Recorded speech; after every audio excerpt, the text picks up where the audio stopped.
Make sure to like the stream, guys. I'm just trying to set some stuff up right now, and we'll get started. We're gonna be reacting to the game news today. Um, I particularly am very, very interested on this topic because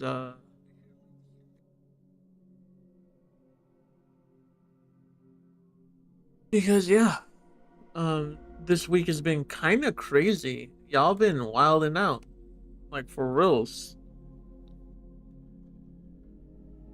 Y'all need to relax with the GTA hype, like for reals. It ain't that deep.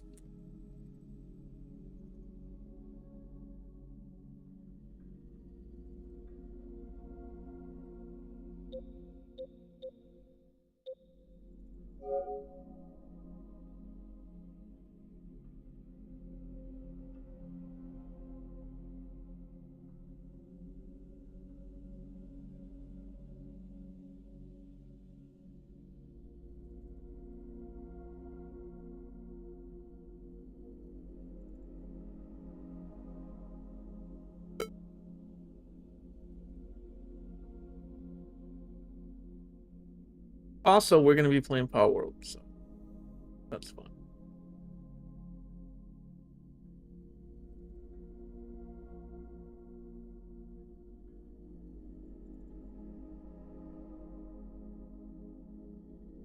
All right, just waiting for Palworld to start up. I don't know why it's taking forever.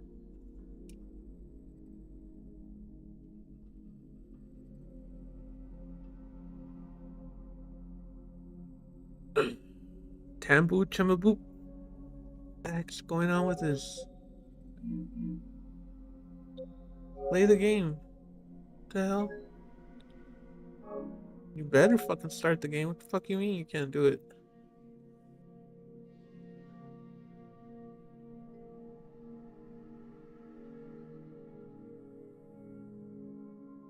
Why are the Pokemon down here? I hate this.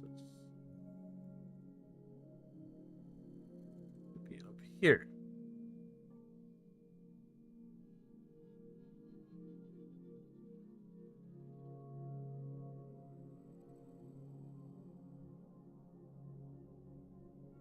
Right there.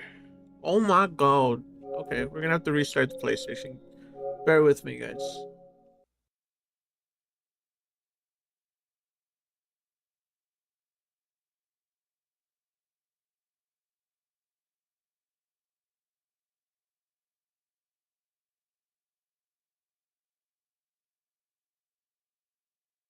Wait, did I put it into rest mode? Oh my god. For reals, bro.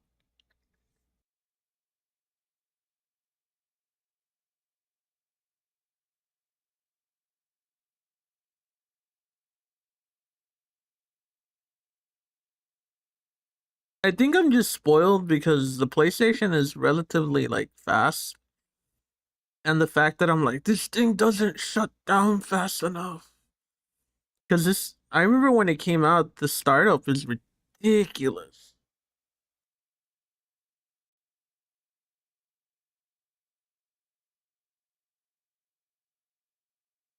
Like, watch. Look, when this first came out, this was just crazy fast.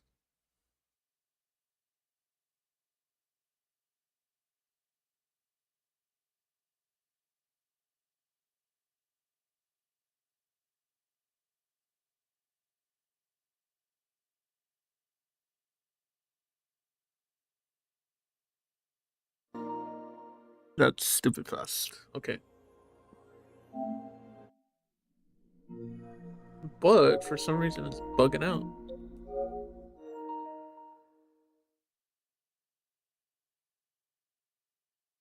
There we go. I guess that was good enough for it to work. Grand Theft Auto 6 has leaked yet again for the second time in the last 4 years. Early footage from the next Grand Theft Auto has been plastered across the internet against Rockstar Games, the developer behind it, against their wishes. I spoke to people at Rockstar Games to try to get a sense of the mood within the company and what they're doing about it for a Bloomberg story that you can read in the show notes. What's up, Luffy? How you doing? Make sure you guys like the stream if you can. I would greatly appreciate it. It helps a lot. Give me a second. I'm going to connect my headphones so that way we don't have any echo. And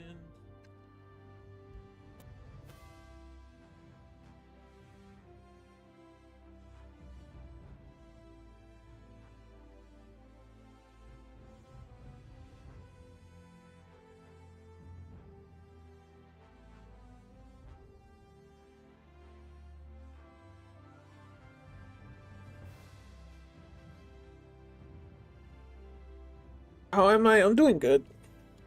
I'm doing really, really good. I'm having a good day today. I'm a little groggy, but we'll get through it. With the power of friendship.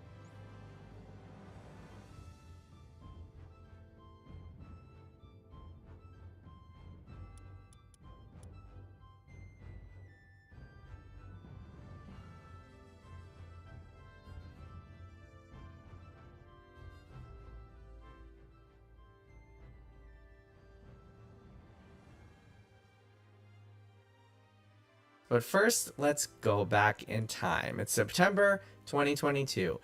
GTA 6 has not yet been officially announced, although I think by this point everybody knows that it's what Rockstar is working on next, thanks to various reports and rumors and leaks and hints from the company. Even people know that it's coming, but it is not yet announced when suddenly a massive trove of videos and footage and images from the next Grand Theft Auto is posted across the internet.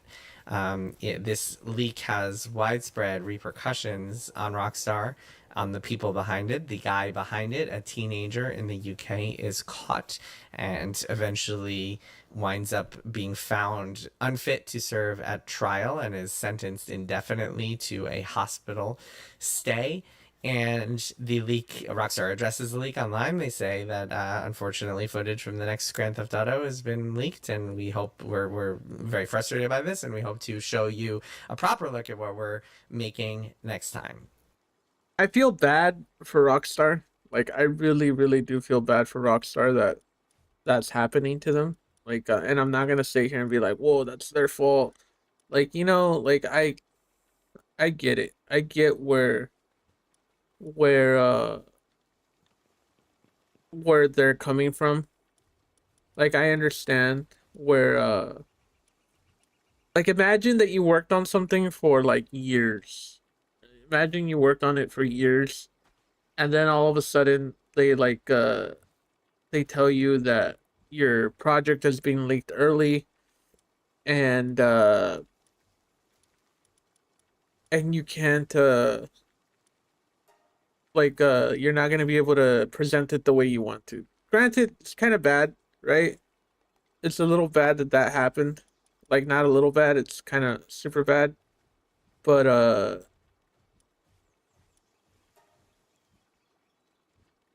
wait, why can't I get it?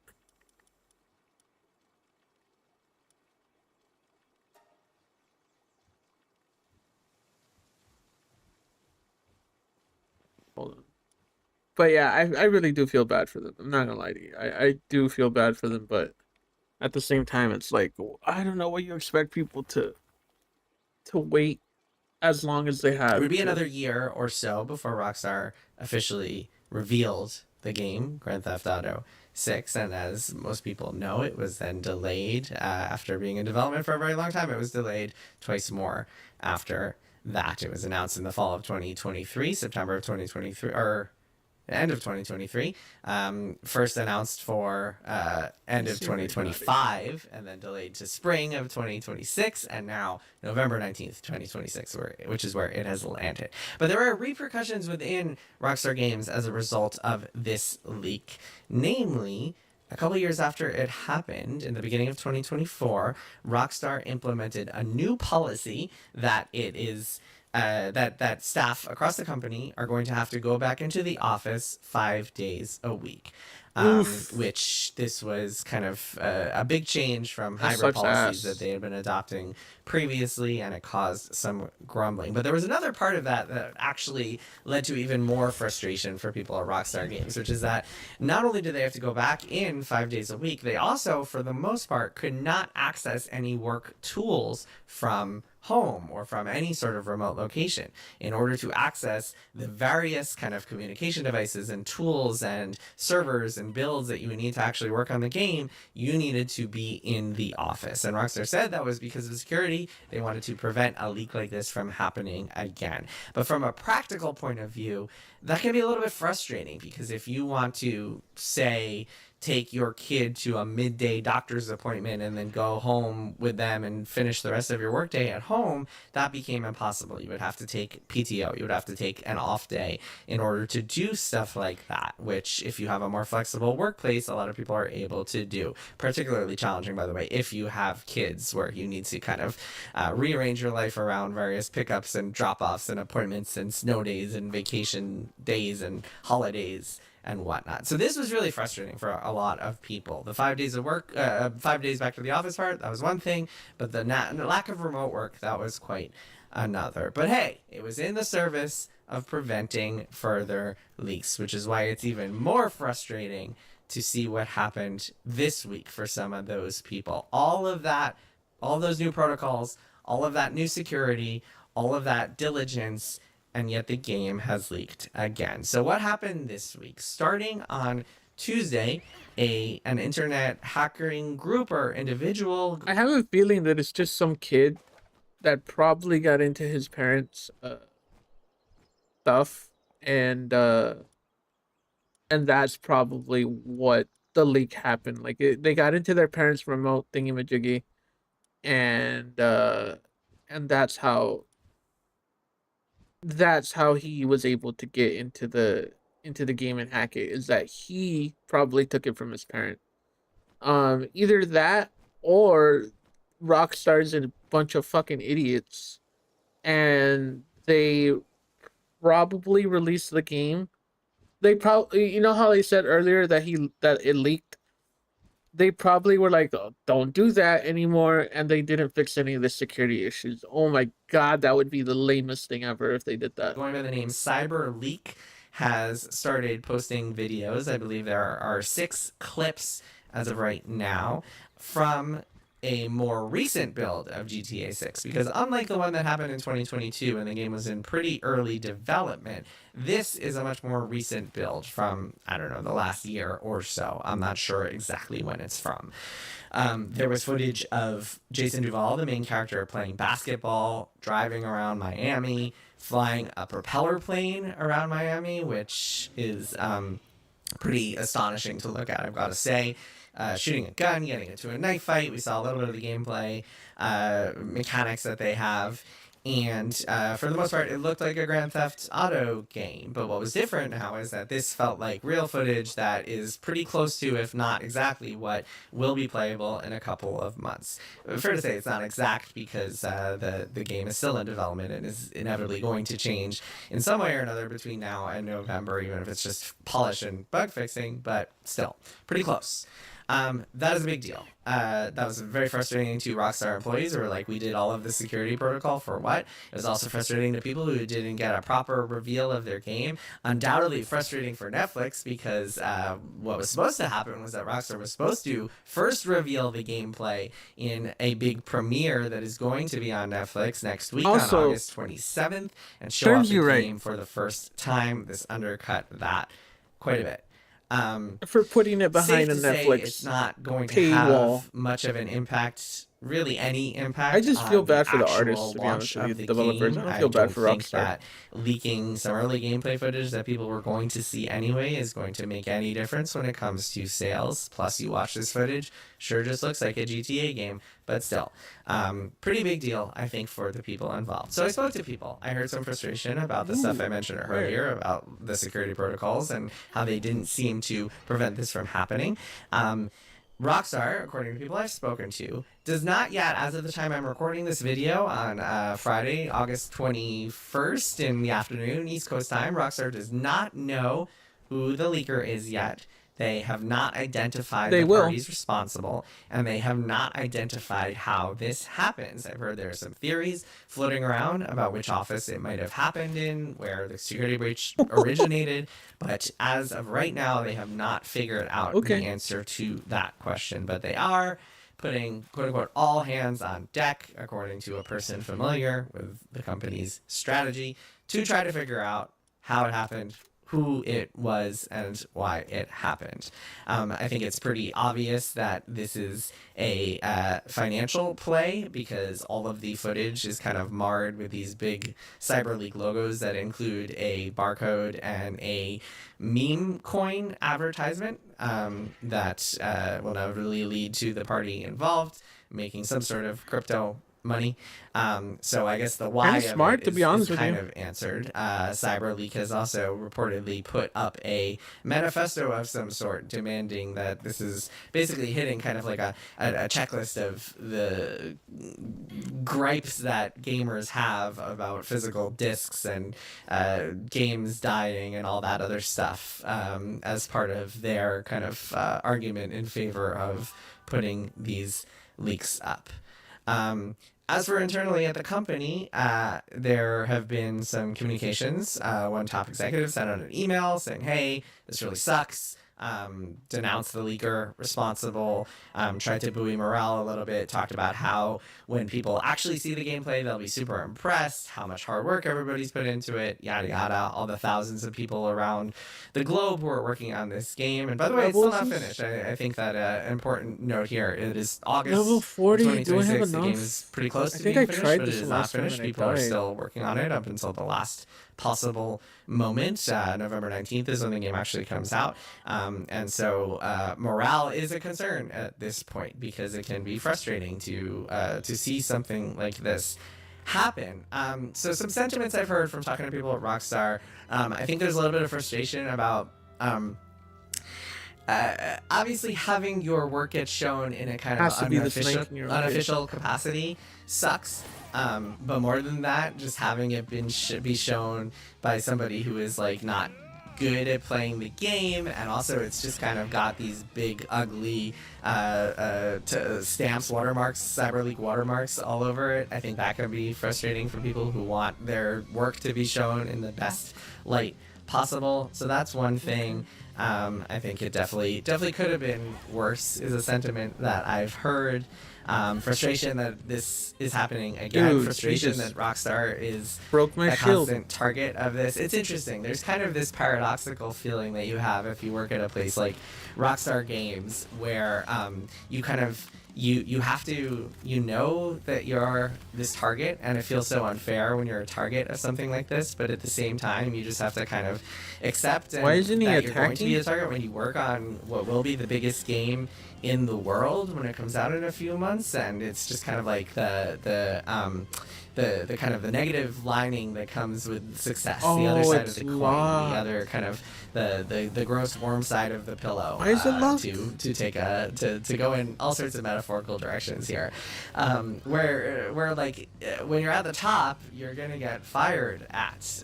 You're gonna be the subject of stuff like this when you're working on one of the most high interest games. And Rockstar, there's a long history of people going after Rockstar in various capacities. The hot coffee story and the story of people discovering within the code base of Rockstar sexually explicit stuff that had a gigantic impact on the company and would affect it for many years after that came out back in the early 2000s.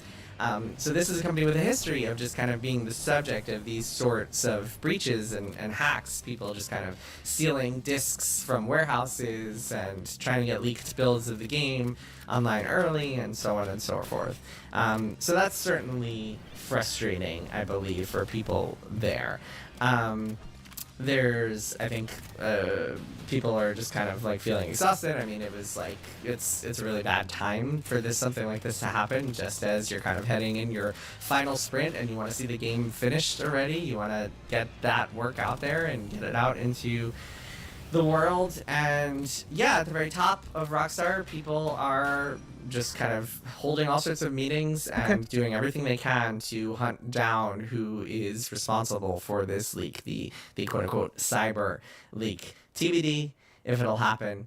But I think, again, like I said before, it's safe to say that this is not going to have a financial impact on Rockstar or Take-Two. By the way, I saw some headlines about how like this leak caused Take-Two to lose billions of dollars, and it was some kind of gaming sites reporting on Take-Two's stock dropping a few percentage points as a result of this leak, which, first of all, I mean, with stock market volatility, you never know exactly why a stock is dropping. I guess it could have been because of the leak. Could have also been because the market was falling that day. Could have also been because of the war in Iran. It could have been a million different factors. But also, Take-Two, just a little bit of financial literacy here, is that Take-Two does not lose billions of dollars when its stock drops. Take-Two has what's called a Take-Two, by the way, is the parent company of Rockstar Games, of course. Take-Two has what's called a market cap, and the market cap is essentially the number you get when you take the share price and you multiply it by the number of shares that are on the market, to kind of get a sense of what the total valuation of that company is, however many billions of dollars it's worth.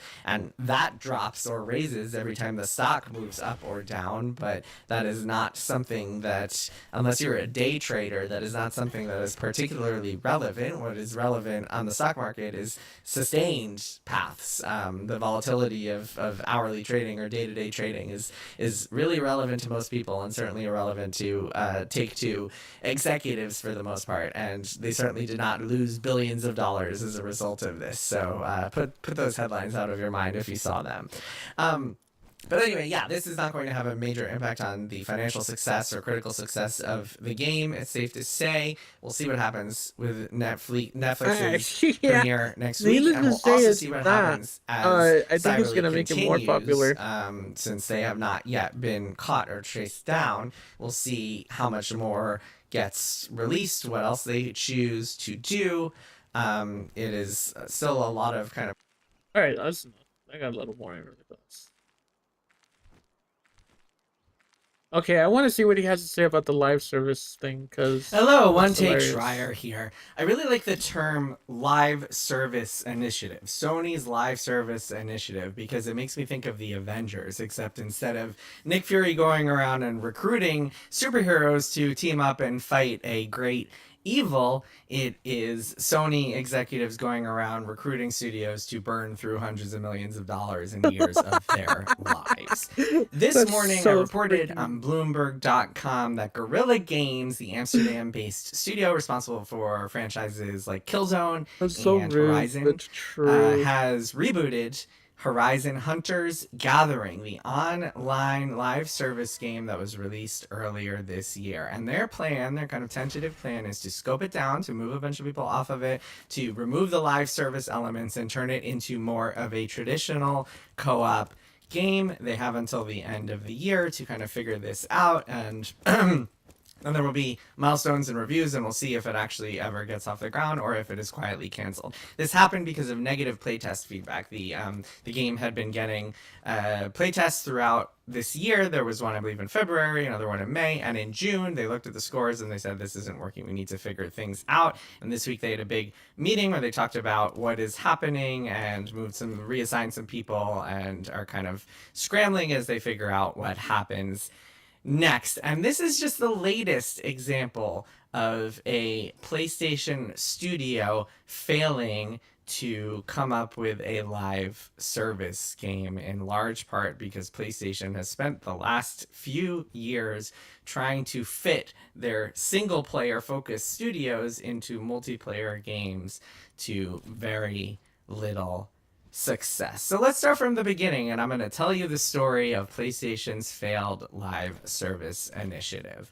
We won't go way to the beginning, but let's go to the PS4 era, shall we? The PlayStation 4 comes out in 2013. It's fairly successful right out the gate, becomes one of the fastest selling consoles. I believe the fastest selling console, despite the kind of sentiment in the air that came from analysts and pundits around the time that consoles were dead because of mobile gaming. The PlayStation 4 came out and kind of proved everybody wrong. And then it really did quite well over the next 7 years while it was the prime console on the market leading into the PS5. And it did quite well because Sony had this really cool, big stable of high quality exclusive games, many of which were nominated for Game of the Year or other awards, all of which got high critical acclaim and also commercial success. And that list includes Horizon Zero Dawn, which came out in 2017, and includes the God of War kind of reboot, which came out in 2018. It's almost like, let's call that its own new franchise, God of War reboot franchise. There was Spider-Man, which also came out in 2018, did extraordinarily well. They were on a roll in PlayStation Tsushima 4. Came out in 2020, did very well. Anybody who tells you that the PS4 wasn't that good, I'm sorry, you're just straight up lying. That was probably some of the best games that we've ever gotten, but at the same time, it kind of signaled the end of the hardcore gamers like being the forefront. And it's sad, but it's true. Oh, he's gonna fuck him up in sleep. We saw Uncharted 4 around that time. The Last of Us was technically a PS3 game, is where that franchise launched, but I would say the PS4 era is really where it took off because that game came out in 2013, just a few months before the PS4, and so a lot of people wound up playing the PS4 version of it, and then of course the second game came out in 2020 towards the end of the PS4's lifespan. So we're talking about a generation that was just full of hits for Sony, and all of them were single player narrative focused games. A lot of people made fun of some of the similarities, open world, sad dads, etc., but that is what they did. That is what did quite well for them. But something interesting happened, which is that Sony decided to pivot, and I think there are a bunch of reasons for this. I made a video a few weeks ago called Fortnite. Why everybody is chasing the live service games, why everyone wants the live service dragon, why people are obsessed with why companies are obsessed with live service games. So go check that out if you're curious about why this happens. But yeah, if you ever want to know why PlayStation's obsessed, or like all these companies are upset, what the hell is he doing? Why do you guys remember why these companies are obsessed with live service games? Just look at Epic Games. Epic Games was already big. They made their own engines. They were they were very well respected. They made money. They didn't make stupid money. But as soon as they made Fortnite, one of my favorite games, Unreal Tournament, which if you haven't played it, one of the best fun like OG games out there. Well, and it was a really good game that a lot of people played, but at the same time it's like it really wasn't a game that was that did Fortnite numbers. And so they had that Unreal, they were going to make another Unreal Tournament, but because of the success of Fortnite, they just put all that team on there because it's like, might as well, because it took from Epic being that respected engine company that makes these really cool games and has Cliffy B and all this other stuff. It took it from that to being able to be a competitor with Steam that basically has a monopoly. What the hell is this guy doing? Is he dead? Oh, he's dead. Oh, okay. And it took it from making it into like a competitor. I don't think people underestimate just how much ooh, okay, get these guys. How much money Fortnite makes Epic Games, and it's like that's the reason why it made them into basically a whole platform.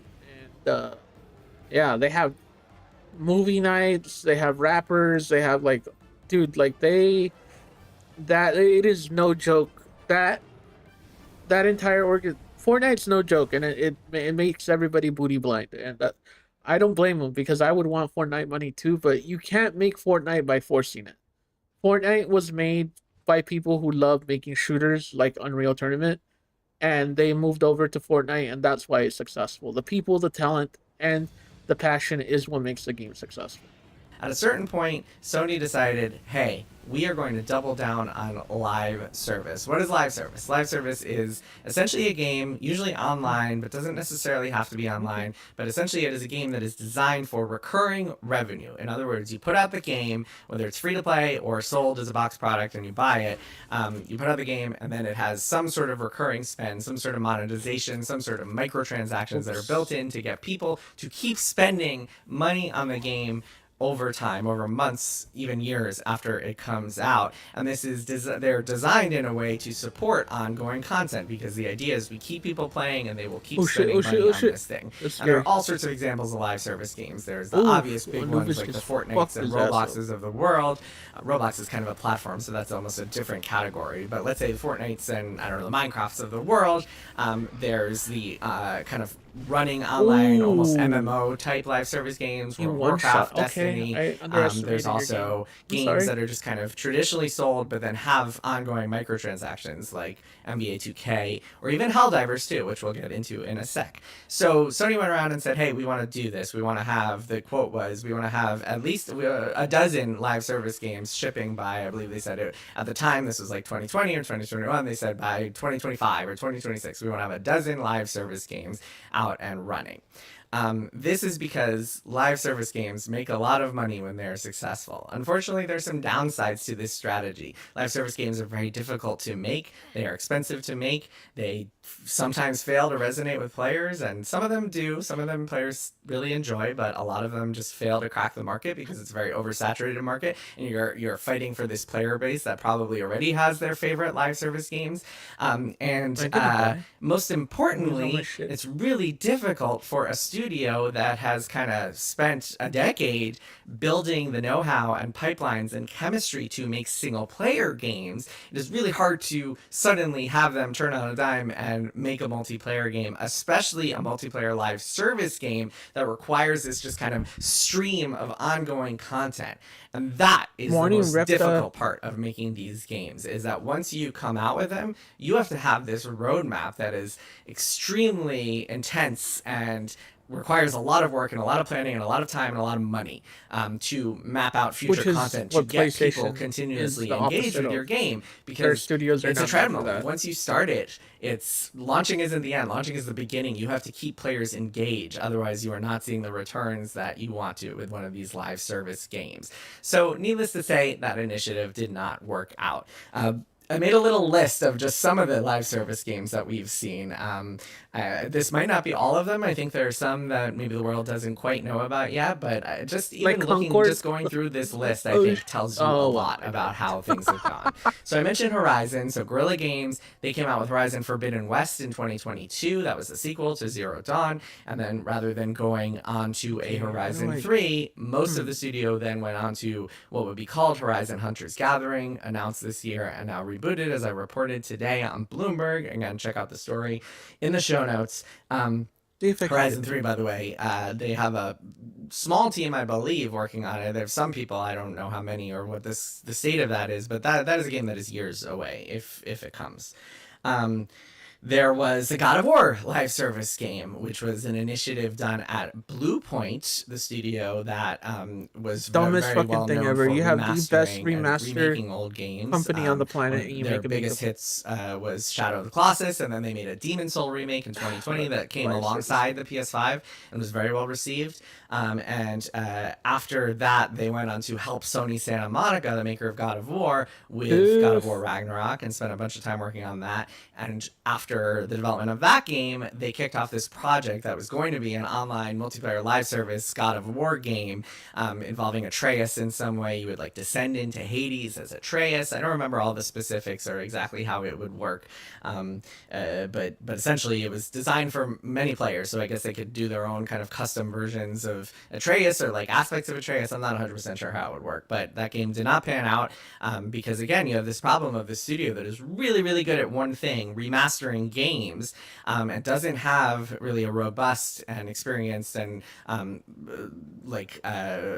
it doesn't have a well constructed design department, because what it was doing was making games. So it was really good at art and tech, but it never really built up a design department. It tried to do so over the years, but even that, I mean, building a design department and at the same time making one of these live service games is That takes just years to do. playing everything on the hardest difficulty mode for very little reason, very little return. So that did not work out. They tried to pitch a bunch of things. Eventually, they were shuttered earlier this year. Very sad story. I also reported on Bloomberg earlier this year that they had tried to pitch the thing that everybody wanted from them. In fact, multiple times they tried to pitch the Bloodborne remake or remaster or whatever that would look like. Sony was interested. From Software said no. Sony could ultimately, if they wanted, put their foot down and say, yes, we want to do this, but ultimately I think they acquiesced to From Software's wishes on that one. Well, yeah, 'cause they're not Insomniac is Sony's most prolific studio, and they've somehow managed to dodge this curse by releasing several games, including Spider-Man 2 in 2023, big hit, and now Wolverine, which is coming next month, and we'll see how that does.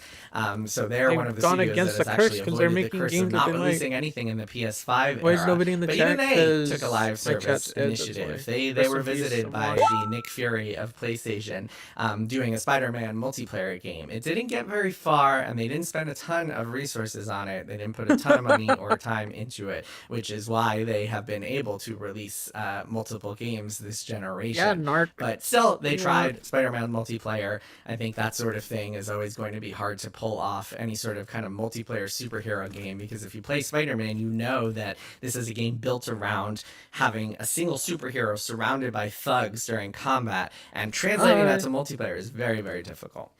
Naughty Dog, of course, spent a great deal of time and a ton of money, hundreds of millions, working on a You Last thought of there were Us Online airplanes? project that was kind of their it started off as a small thing, and they wanted to make it a bigger thing, and eventually it turned into a service game, and then they canceled it in 2023 for a variety of reasons. The reason they stated is one that I think is worth noting here, which is they said, hey, essentially, if we make this and then it's a success, we're going to have to keep doing it and dedicate all these resources to it and essentially become a live service studio, which is the other curse of live service. Once you release a live service game, you cannot move.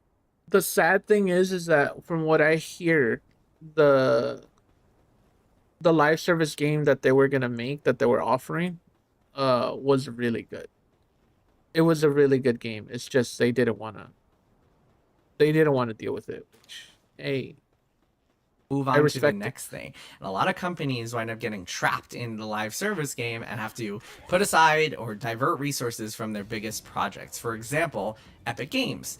I don't know if you remember this, but in 2017, before they released Fortnite, Epic had a bunch of other games in the works. They used to be a company that made games all the time. Then they released Fortnite, kind of started off slowly, but then exploded once they added the Battle Royale mode to it at the end of 2017. And then shortly after that game just like skyrocketed in popularity and became a cultural phenomenon, they canceled their other games in order to put all of their resources on Fortnite. A similar thing happened at Blizzard. I wrote about this in my Blizzard book, Play Nice. But what happened was when World of Warcraft came out in 2004 and it was super popular, exploded way bigger than anyone expected, they had to kind of temporarily pause the other projects they were working on and just divert everybody into the World of Warcraft machine because they needed to keep that going. And they were caught off guard by how much work it would take to continuously update that game because they had never done anything like it before. That's the danger of live service. So Last of Us Online, that game was canceled. A lot of people at Naughty Dog were working on that game. I think there's a belief out there that it was just kind of a side project while most people were working on Intergalactic. No, the opposite is true. Intergalactic did not have the majority of staff until after Last of Us Online was canceled, and then most people on the studio came over to work on Intergalactic. But many people in the studio, I would say the majority of the studio, was working on either Last of Us Online or the remasters, the remakes that they were doing throughout the 2020s, which is why we haven't seen a brand new game from them since 2020.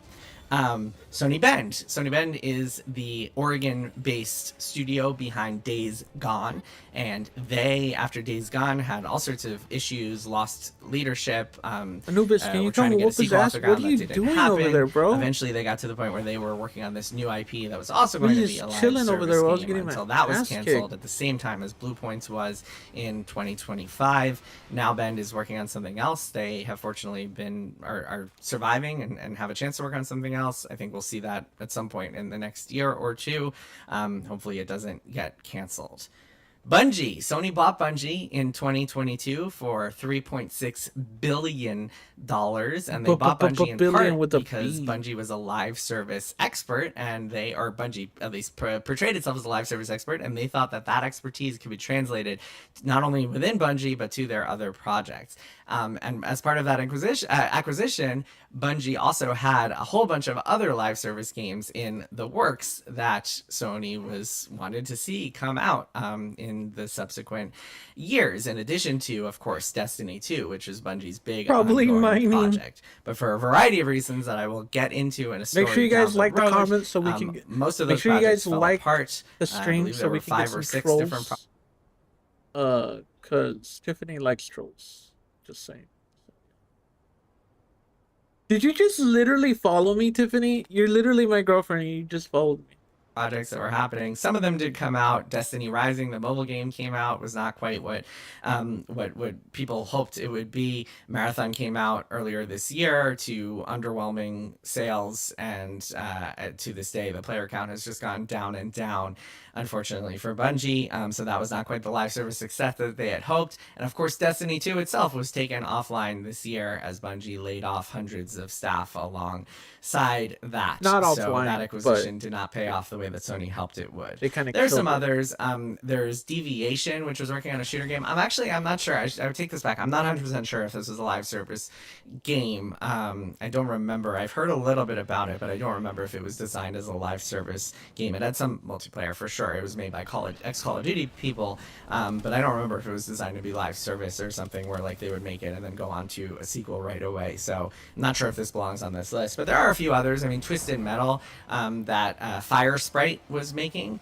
That was supposed to be a live service game before it was canceled in 2024. Fire Sprite then went on to work on Until Dawn 2, which is scheduled for next year. And then, of course, there are some games that came out. I mentioned Marathon. Concord, that's the big one, perhaps one of the biggest flops in video game history, from Firewalk Studios, which Sony not only bought, but put a whole lot of resources into, hoping it would be a big thing. That game launched to such low demand that they pulled it from stores a couple weeks after it came out, and has now become a symbol for all things wrong with live service games. There's Helldivers 2, which was actually a big success from Arrowhead Studios. Perhaps ironically, Helldivers 2 is the only game on this list that was made by a studio that is not part of PlayStation Studios, which maybe says a lot that their one big live service, their biggest live service hit, was not actually part of the Sony Interactive Entertainment umbrella, but just kind of published and funded by them. You could make your own judgment on that one. MLB The Show, if you count that, annual sports franchise, pretty successful live service in the sense that all these sports franchises are full of microtransactions and annualized, and they're just designed for ongoing recurring. His name is revenue. Randomly Random. Maybe a couple others I'm forgetting. Feel free to comment if you think of any that I haven't listed here. Couple more still in the works, of course. Fair Games, with a $, which has actually changed names, so I expect it'll look a little different next time we see it. From Haven is a studio in Canada, in Montreal. It was founded by Jade Raymond, a longtime video game executive who actually left the studio last year. I'm gonna say this, and I say this respectfully, Jade, you are washed. She hasn't made a good game in like forever. That game has been through a lot. I believe it was, I don't know if rebooted is the right word, but certainly pivoted at some point recently, like last year or so. I suspect we'll see it in a different form at some point, unless it is canceled before then, which is very possible. That, if you don't remember, was announced a few years ago as kind of like this cooperative heist game where you're robbing rich people, and there's a $sign in the title. Gummy Bears, which was a game that was in incubation at Ow. Bungie and Ow. managed to save itself from the Bungie abattoir by going over to Sony and a new studio within Sony called Team LFG. Kind of spun out from Bungie in 2024. Still in development.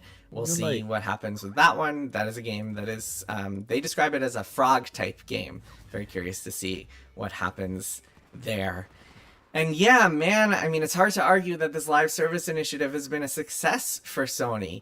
On the flip side, to play devil's advocate a little bit, what would have happened if all of these games, all of these studios went on to release single player games? Would they have found success? I think fans would have been happier, certainly, to see, say, a Horizon 3 or a new Naughty Dog game that came out a couple years ago rather than maybe next year.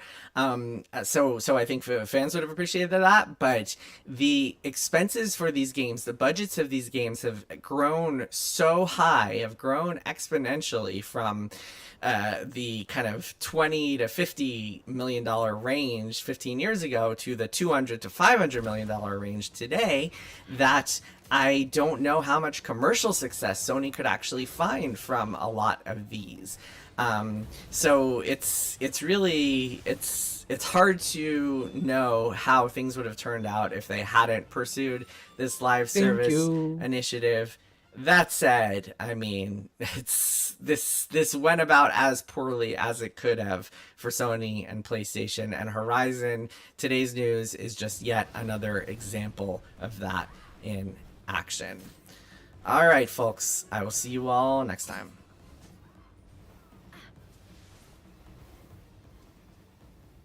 I'm guessing that PlayStation, that at least the the PlayStation that we that used to be in charge was willing to do this kind of sacrifice until the executives started looking at it. So let's see. What's up, everybody? Damon here, and in today's gaming news, Take-Two is on the hunt for whoever is leaking those GTA 6 gameplay videos. The next special edition Xbox is crazy expensive, and the live-action God of War has been recast. This is your Daily Fix.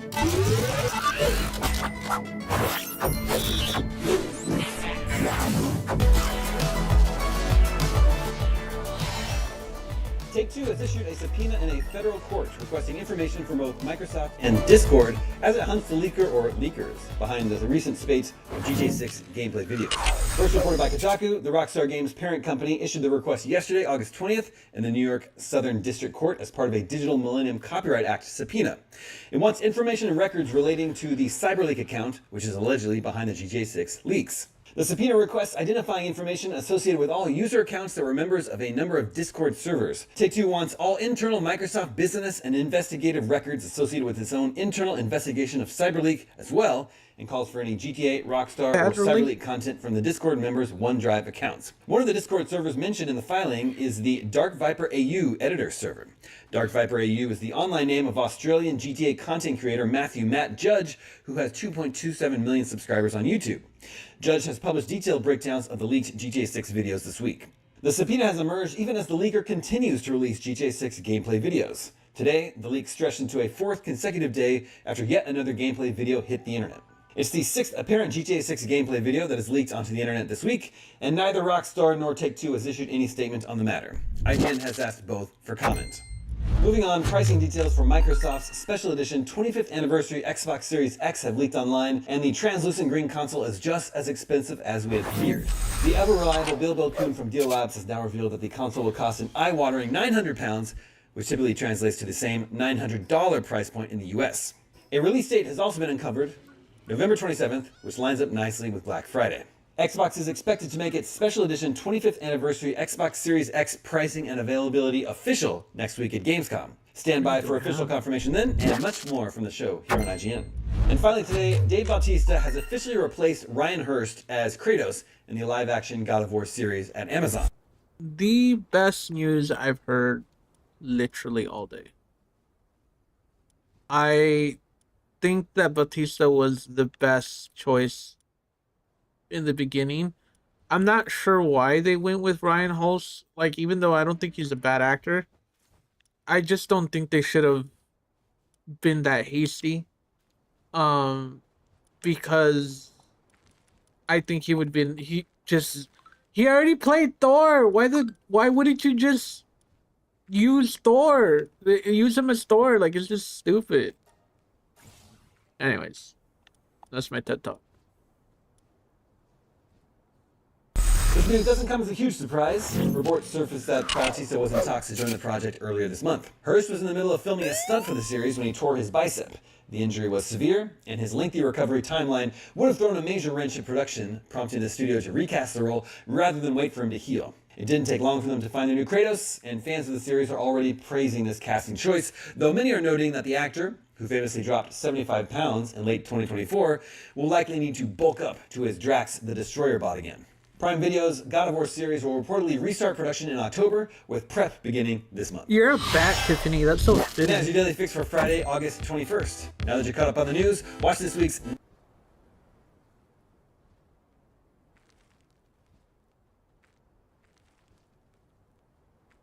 What's up, everybody? Damon here, and in today's gaming news, From Software comments on its future single-player plans. 007 First Light is a big hit, but more data shows the sad state of physical game sales. This is your Daily Fix.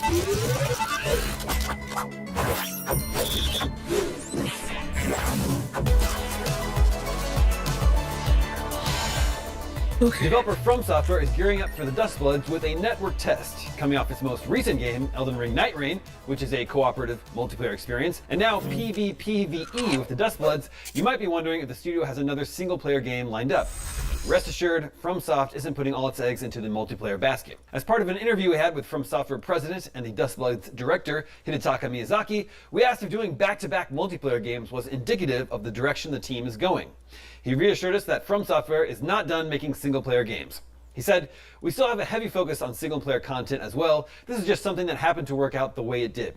It's funny because there was never really any big plan that these two games would both release next to each other. He concluded by telling us, "If anything, it's like the more you work on something multiplayer for a long time, it scratches that itch only to want to make something single-player again." Be sure to read IGN's full interview with Miyazaki, where he talks about partnering with Nintendo, future plans for the Dustbloods, and more. Moving on, James Bond video game blockbuster 007 First Light has sold 4 million copies in just 3 months. That's with the game's Nintendo Switch 2 launch still to come. Today, IO Interactive recommitted to updating First Light further with an array of post-launch updates, including a new Game Plus campaign option, a fresh mission starring Pirate King Bama, portrayed by Lenny Kravitz, plus additional tax sim challenges, weapons and cosmetics, as well as a photo mode.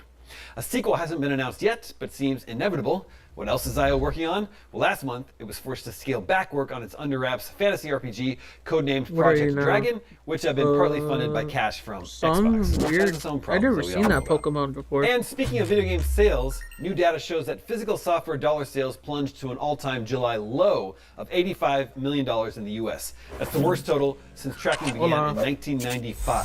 Circana's July video games report reveals that for the 2026 year-to-date period, sales of physical software for PlayStation hardware accounted for 32% of total US consumer spending on new physical games. Games made for Nintendo platforms made up 63% of year-to-date spending on new physical software. Xbox wasn't mentioned. The data comes hot on the heels of Sony's shock announcement that it will end the production of physical discs for PlayStation games in 2028. The announcement has sparked a significant backlash online, although it remains to be seen whether or not that will result in any real-world repercussions. When Sony announced its decision, it said it was simply following consumer trends that are supported by data like this from Circana. July was a particularly bad month for video game and hardware sales in the US, Circana's data reveals. Total US video game spending dropped 10% year on year, with hardware spending plummeting 29% off the back of a tough comparison with the launch of the Nintendo Switch 2, as well as price rises for PlayStation and Xbox. Circana said hardware spending fell to a low not seen since July 2020, when pandemic-fueled sellouts and logistics challenges made finding new video game hardware extremely difficult. Subscription spending was the only category showing growth in July versus a year ago. In a poor month all around, Call of Duty Black Ops 2 was projected as the best-selling game of July in dollar sales, driven by the release of a PS4 and PS5 port. And that is your Daily Fix for Thursday, August 20th. Now that you're caught up on the news, watch the new trailer for a Golden Axe animated show. Let's see, what's next on the gaming news? Kind of funny.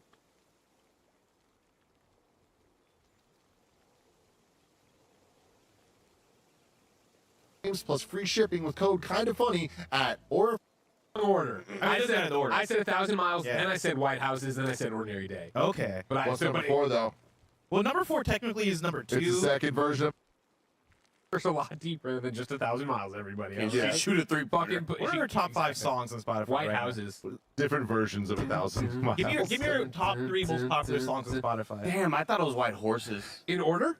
Yeah. Or can I just get them in? No, in just order? get them in there. I get 'em in mean, there. you're definitely going to have 1,000 miles at the top. Obviously. I think see where you might get me is like, is there some collab I'm not thinking of or some shit? But I would put White Houses behind it, and then I put Ordinary Day behind that in terms of what's popular. Ordinary Day. Just a day. That's gotta be just number 2. an Ordinary day. Okay, yeah, I Just know that one. trying Yeah, that one. to get by. Shout out to Now, Vanessa Carlson. of But course, bigger shout out to Andy. I Cortez. ripped these songs off LimeWire when I was in Mizzou, and I Oh can't my wait to interview her goodness one day gracious. because she changed a lyric from from the Ordinary Day demo to what the Ordinary Day was, and I wanted. Yeah, it happens. I had to confirm Greg's guesses, and he was right. Thank you. Shout out to Stacey Orico.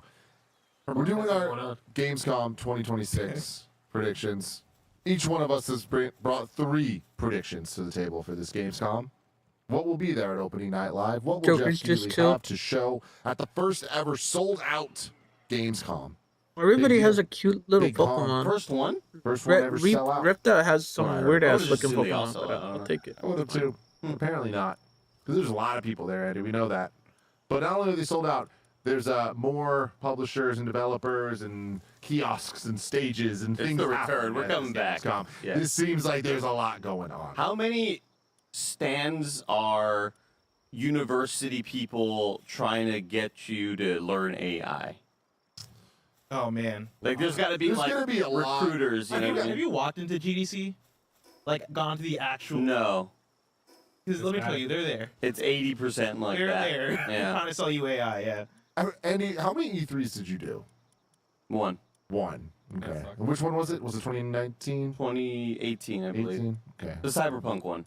Yeah, okay. Oh, that's right. That's right. Yeah. Because, like, those type of things, they're on the outskirts. E3 did it right. Yeah, You how know do what I mean, build Greg? this Like, you with go the in, it was like, assembly line you see all the number big ones, and they 2? hide all that Unlock bullshit. that. You don't have to trench through it. It was, There's yeah, a hall or GDC, whatever. that's all it is. Yeah. GDC walk in and I was like, "This is an AI convention." why is it- I thought I was here for video games. Yeah, much. It's always been that way. No, I say my first GDC was like that. GDC 2007, I went there and there was a thing of scan your face and we put Oh, it in this the is game the and this little cut Fierce. down on everything and it didn't fucking cut. It did fucking do shit. We're going to take our turns doing a little back and forth. Can we Make start our at the top real quick predictions. though? Yeah, go for it. Getting the predictions together for this made me so unhyped for the show. I'm like, Gamescom, oh though, man, right? I know. I do feel like they've been getting better just slightly. I'm not saying like, oh, we should Yeah, expect it's big just- giant things here, but I do think they've done a really good job of setting what the expectations are. And I think Wait, Jeff, no, across no, all no. of his shows, but specifically Gamescom Opening Night Live, has done a good job being like, here's the games that are going to be here. And we got some major Production exciting assembly. ones, right? Like we already know that Final Fantasy VII Revelation's there. And wood. So it's like we don't need to guess if it's there or not, you know? So it's like, cool, we're going to Oh, have I fun need stuff to wood for it. watch. They also announced a bunch of other games, and I'm like, all The right, hell do I? sure, Yeah. sure. But like, It's a Metro 2039. You know. yeah, That's what, yeah. that's what it's about. Exactly. How many of those are there going to be? All of them. But yeah, I mean, like, are any of y'all feeling more excited for this Gamescom than normal, or is everyone kind of like, no, this one feels right? I'm with Greg. I think I'm usually like, I'm just excited to watch a show that's might be a 7 out of 10, and I'll be happy with it because I like laughing and looking at cool video games and remembering about games that come out. Yeah. And being like, oh shit, we haven't seen this. In I'm 2 years or expecting an whatever 8 the out of hell, 10. I think Fuck that's one of that. the things that's so maybe this Gamescom lives in the shadow of September 2026, where there are so many games on the horizon right now. There's so many amazing. Wolverine's Gone Gold, Dawn of the Bloodwalker, Blood of the Dawnwalker. You know what I mean? Like, there's so much imminent stuff that when you start scrolling through this reset era thread of games that are confirmed, it's like Cinder City, Dust Origins, Game of Thrones. I don't know. All right, like yeah, sure. And there's always The room Game for of Thrones surprises, game, but I'm this is the sorry, conversation everybody's Wes and I were sleeping on having it, On games and in I won. yesterday, just like I feel like in this. Correct me if I'm wrong. This isn't a Jeff show, right? He hosts this show. He Yeah. owns and operates Game Awards and SGF. But I still think he produces this. I think O&L is like, his thing. Yeah, it's Not on the same level of things. it's definitely not. No, yeah. but I do This think is always the nuts and bolts.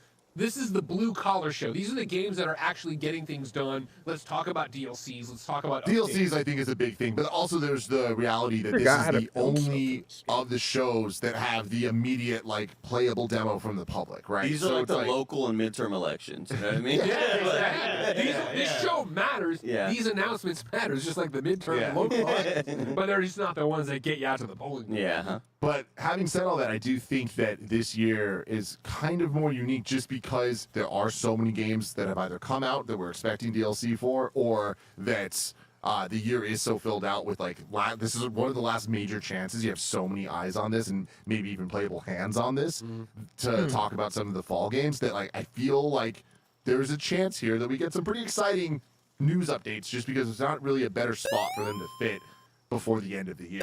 And there's still questions we have about a whole bunch of things that we're assuming Somebody's are this year. Pokemon Maybe a ball? they aren't, but I'm just excited to get into all of it.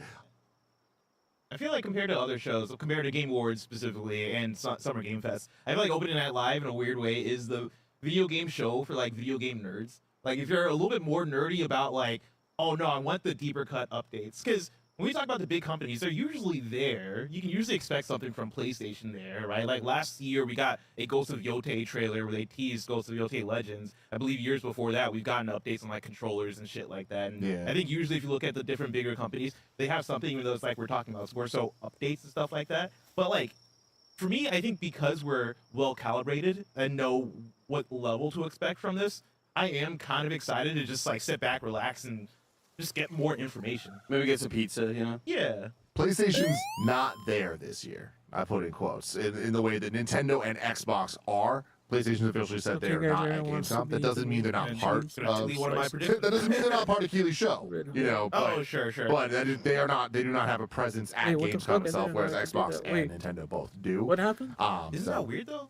Has Wolverine had playable No. preview? It's just the preview. press? Just the preview for press. Yeah. But I went to. Texas. And they don't Josh, you have need it to there? get more people in the chat. I It's don't kind of know. weird, right? Yeah. Wish I Just had again, money to because spend. of the sheer size of Gamescom, but I also think that they know Wolverine.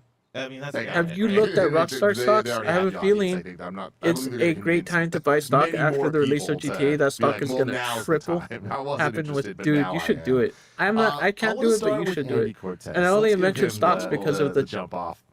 There's because of the threads. GTA was such a huge GTA 5 was such a huge success in sales that other major companies with IRL needs sweating that Rockstar was worth more than the company. Yep.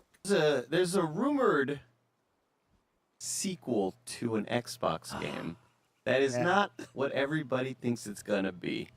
Viva Pinata returns. Oh. No. See, fucking that's what's way. interesting because like let's go through the reported rumors of this.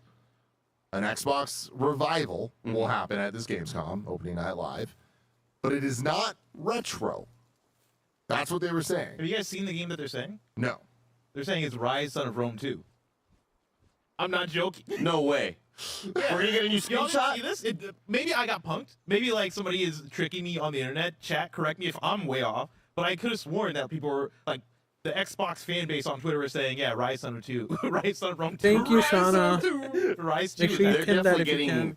Morbius. Hold on, I got. Yeah, let Okay, me look this you up. know what? I might have got punked. They're definitely getting Morbius to, like over at Xbox if that's true because they're just looking at like the constant screenshots of being like, here's that game versus how Rise looked, which is just a meme. But they're getting Morbius and be like, bring it back to theaters, and they brought it back and nothing happened. Asha Sharma said a return to Xbox. And when you think of Xbox, you think of Rise Son of Rome. Disregard everything I'm saying. I can't find But it. like I did see that they were saying that it wasn't retro, and that's I think more so talking about it's not Banjo. Yeah. Right. But at this point, Viva Pinata to me kind of screams more retro. I'm expecting something a little newer than that. I think that they look at the success that a lot of random, cozy, building type games can garner. Whether it's even, Palworld is a different beast unto its own, right? There's the Pokemon aspect and collecting and all that shit. But I think that they look at forgot that where I market put all and, my say, shit. and Damn. see all of the hits that happen in the indie space and say, we can do this. We have an IP that people remember and know about that name. Let's bring that back. Let's get back into this cozy space. you're creating your little whatever the fuck farm. Are you making farms in that game? I don't remember. In Viva Pinata? Yeah, I never played it. I just Yeah, always see the cover. you're bringing people the bugs and the You're pinatas collecting and the finding your creatures together. pinatas. Yeah. I got see the it happen. actual words here Okay. from Nate the Hate, who so far been kind of crushing it this year with the I predictions. think you have to. Oh, And okay, I again, will some right things now. might change, like the April 1st Star Fox ended up being early May or whatever, but like it was there and it was real and Ocarina and all that. Is it a sequel to something recent or is it an old IP being revived? And he says the former. So something recent is what they're talking about. And then I think it's up here. it's not so much the game series that has my interest peaked, though I love the series, but the developer involved. I'm really curious to see how they approach this IP. So that's interesting. Curious to see how they approach the IP. Viva Pinata. Coalition. could have a sense there. So I got Andy's prediction locked as Viva Pinata coming back. Does anyone else want to make a prediction counter to that, or just a discussion? Do Wait, you have any do I thoughts on what this have might board be? technology? I'll throw out a Killer Instinct. I feel like that'd be a really fun one to bring back. Has it left?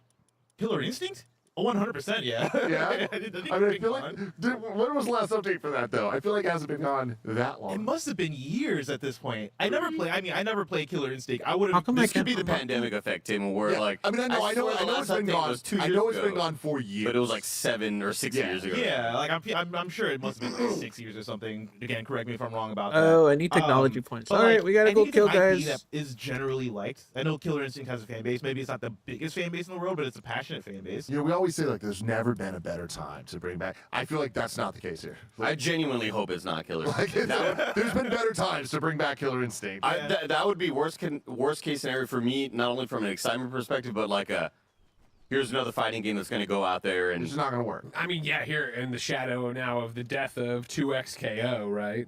I mean, I know you can't play that, but it's just like and Invincible What having do? layoffs and like it Yeah, but scares me. I don't think that's the Wait a fighting minute, hold game like fighting game industry's fault. I think these are just not great games. Like 2XKO, I just don't think hit like that. Yeah. And then Invincible Versus, I think is a weird thing, right? Coming from a new studio. Even when I played Invincible Versus, I was like, this seems cool. It seems fine, but if you're gonna put out a fighting game, you gotta put out a really good fighting game. Is really what it comes down to. But also what Tim mentioned with Nate the Hate saying, I think I'm on the I'd wrong. be excited to fucking- see how this dev will tackle that. I'm like, I don't want a weird brand new dev tackling a Oh, fighting wow, game. Like, even that the seems streamer like doesn't that's enough, fucking yeah. insane. Yep. unless it was for NetherRealm was tackling Killer Instinct. Oh sure, You know yeah. what I mean? But, I'm just yeah, saying. yeah. See, for me, I don't want to get my hopes up, but I'm Tim, so I got it. And this to me could be a double whammy of excitement. Scalebound? in Are you some gonna go ways. Scalebound? No, I would love because I'm talking about for Scalebound. me. Okay. I've been heartbroken the last couple years because I don't think we're ever going to see another Ori again. Another what? Ori. Oh, okay. And the reason of that Really make it hard, is, yeah. you know, No rest for the wicked. controversies of the team, leadership, and all that stuff, right? So I'm like, ugh, bad taste in my mouth. There you go. I give Ori pinned to it. another team, That's a good call. maximum Tim win. That's a pretty, Maximum That's a Tim really win. good call. One author out there that I'm like, we need to get this at some point is Wolfenstein 3. You know what I mean, what is Machine Games working on? Is it finally Wolfenstein 3 time for them, or are they working on an Indiana Jones thing or like another thing? Yeah. You give Wolfenstein to another developer to do. Yeah. Man, I want Wolfenstein so Dude, bad. Wolfenstein 3 would be so sick. I want a new Wolfenstein. Stream elements as well. Come Maybe it's on. Rise 2.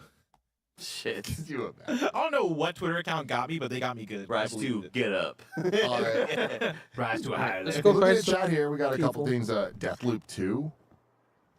No. I mean, I would like it, but who's going to make it, you know? Like, Arcane's working on But so that's it. the things. It sounds like it's a third party. But what third party is going to make Deathloop 2? I don't know. That's a weird IP to go, hey, let's take this and give it to somebody else. Yeah. Yeah. Like, Definitely. I feel like that's a passion IP. Someone else threw out So what is the Recore. phrasing exactly again, please? Oh, Recore, get the fuck out of here. Do not record.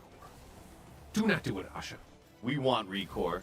Asha, we want Viva Recore. Pinata Don't would be a Asha, don't listen. It's really like- good it's game like to when come they back. made you put it in all caps. Don't do that. It's hard to say, Greg, because there's just. How about you like Okay, the he's across a screen, bunch of different Tiffany? forum posts Oh, and yeah, stuff, okay, but, that? okay, okay, okay. I just remember seeing it's like from a different team. Okay. It might not be third party, so it could still be, you know, within Xbox's. You just punched the shit out of groups, him. Sunset Overdrive 2. Yeah, I like Tundra Boy 22 coming out with Prototype. Like, what if we went into that thing, right? We have Activision, Prototype right? 2? We have Good these luck with fucking EA ever goddamn- making I that guess shit again. technically it would be an Sitting Xbox IP. That is an interesting way to look at it. That's way more. I mean, that we're talking personal. Prototype. Then a Killer Instinct. I think we can all admit fighting games had their chance, and it's time to stop. What are you talking about? Wow. Nobody wants them anymore. Nobody plays been them. so except many- the He's same brave little- enough. The same little freaks. This play them generation's all the been so time. successful for fighting games. He's The They dead. same put a lot little- out. They keep putting people out of business. You know what I mean? I hate that It he's was one right, developer- but one he's developer. true. It wasn't good. 2.0 wasn't that great. Greg Miller, Yeah. what's your first prediction? Do you want to go to our continuation of our Kind of Funny Games Daily, put them in ink right away, or do we start somewhere else? I'm down to do that if you want to do that. It's not the most exciting thing. No, not at all. Let's save Go it then. fight an Then unfilled I'm gonna limit go and with Witcher report back. songs of the past. Obviously, we already know this is going to be its big coming out party. People are going to play it. We're going to see it. It's going to be a whole thing. Yada yada yada. I think they Shut want up, to get out. I Tiffany. think they want to put a date on this as well. I think they want to end that trailer with it. I think it's going to be that first part of the year. I've been back and forth where I think you put a date on it. I'm going to say February. I remember the original rumor on this was, hey, they're working on a Witcher 3 DLC. Hey, it's going to be 2026, and this year's just gotten insane, and clearly they probably weren't Is ready. he just where they dead wanted to rolling be. down the hill? I think it's now, though. It is that far along, and it is, let's capitalize. New year, new me. Got the new console. You're doing your thing. Let's get stuff out there right away. Love that. Locking you in there. Thank you. But, I have my date set for summer 2027. and because February, Greg, remember what's happening in February, and I understand it's Witcher 3, My birthday. but we got God of War and we got Fable. Do you think they care? I think they do, but I also think that they know they can stand up to those, right? Like, Totally. a Fable, I think is going to be, I hope. Whoa, most what amazing the game of all time. hell's I going can't on wait over for here? Fable. I'm all about it, but I think Oh, Witcher 3 shit. is bigger than Fable. And then you're standing Okay. up to God of War, and if I'm at CD Projekt Red and I'm trying to figure this out and where's the best time for us, Later? you know the power of The Witcher 3, and you see the scuttlebutt of people on the internet of like, well, it's not a real God of War game, is it? A real God of War? It's like, fuck all that, we love it, we can't wait, yada, yada, yada. Gamers can't. But I think, again, The Witcher 3 speaks to such a broad audience that I do think they get to compete on a different level there. God, it's gonna be so fucking sick, dude. What got me even more juiced was them coming out with like an updated kind of PC specification, being like, hey, we're gonna juice this up even more. I just you wish know? The Like, Witcher had a more because simple when UI. The Witcher but remaster, that's just me. or the next gen version or whatever, Yeah. the enhanced version, came out in 2022, I want to say. You know, they did a lot of like visual upgrades or whatever, but a lot of forgot time this has guy's passed strong. since, you know, Nvidia Tech and AMD and all that. They've kind of like put in a lot of work into their upscalers. I'm super stoked to see how it looks. Yeah. Bless. Wait, look at stream on this one. What the fuck is that? Oh, that's not actually. Wait, All right. what the fuck is that? Gear. Oh, gear. I'll get to it before Tim gets to it, I guess. Nice, get him. Kana Scars of Cosmora Mm-hmm. is slated for spring 2027. You get a new trailer, but yeah, it's not coming out this year anymore. It's coming out in spring next year. We haven't heard about that game since February 12th, 2026. Yeah. Oh my god. Yeah. Yeah, I have that for, I have March 2027 less. Yeah. Okay, we're in the same way. on my prediction. Good. You know, sucks for my fantasy league. I get it. But, like, oh, that game cannot come out this year. Yeah. That game needs its own space. That game needs as Kill much them love and push all. as possible from PlayStation, right? Like, it is a PlayStation published game coming from What's this PS5 Pokemon? and PC. And I just feel like PlayStation's I going mean, to treat PAL. that a certain PAL. way. With God of War coming out, I don't see that coming out too early in the year. But spring, getting into that March, Yeah, April. get past Yeah, that and, I like- think that would make a lot of sense. Yeah, I wouldn't even know where you put this game for the rest of the year. Mm-hmm. And I'm sure that's the kind of game where the more time, the better for polish and like for as good and as. I need to get the that amount of stuff they board got because going if I on didn't in a know Kana that game, and for as small of a board team was that you that have working important. on it, yeah, give them time. Yeah, I honestly wouldn't be surprised if it's like August or something.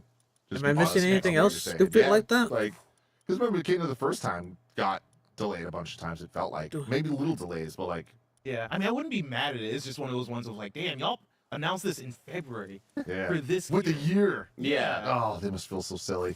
Imagine announcing Silly something, having to pull Billies. it back. I hate it. We did a whole Resident Evil in review, Andy. Oh, I fucking man. hate it. Huh. Huh. I mean, I guess I'm gonna go for what I think is the low-hanging fruit here that I thought you were gonna try to steal from me. Mhm. Resident Evil Requiem DLC.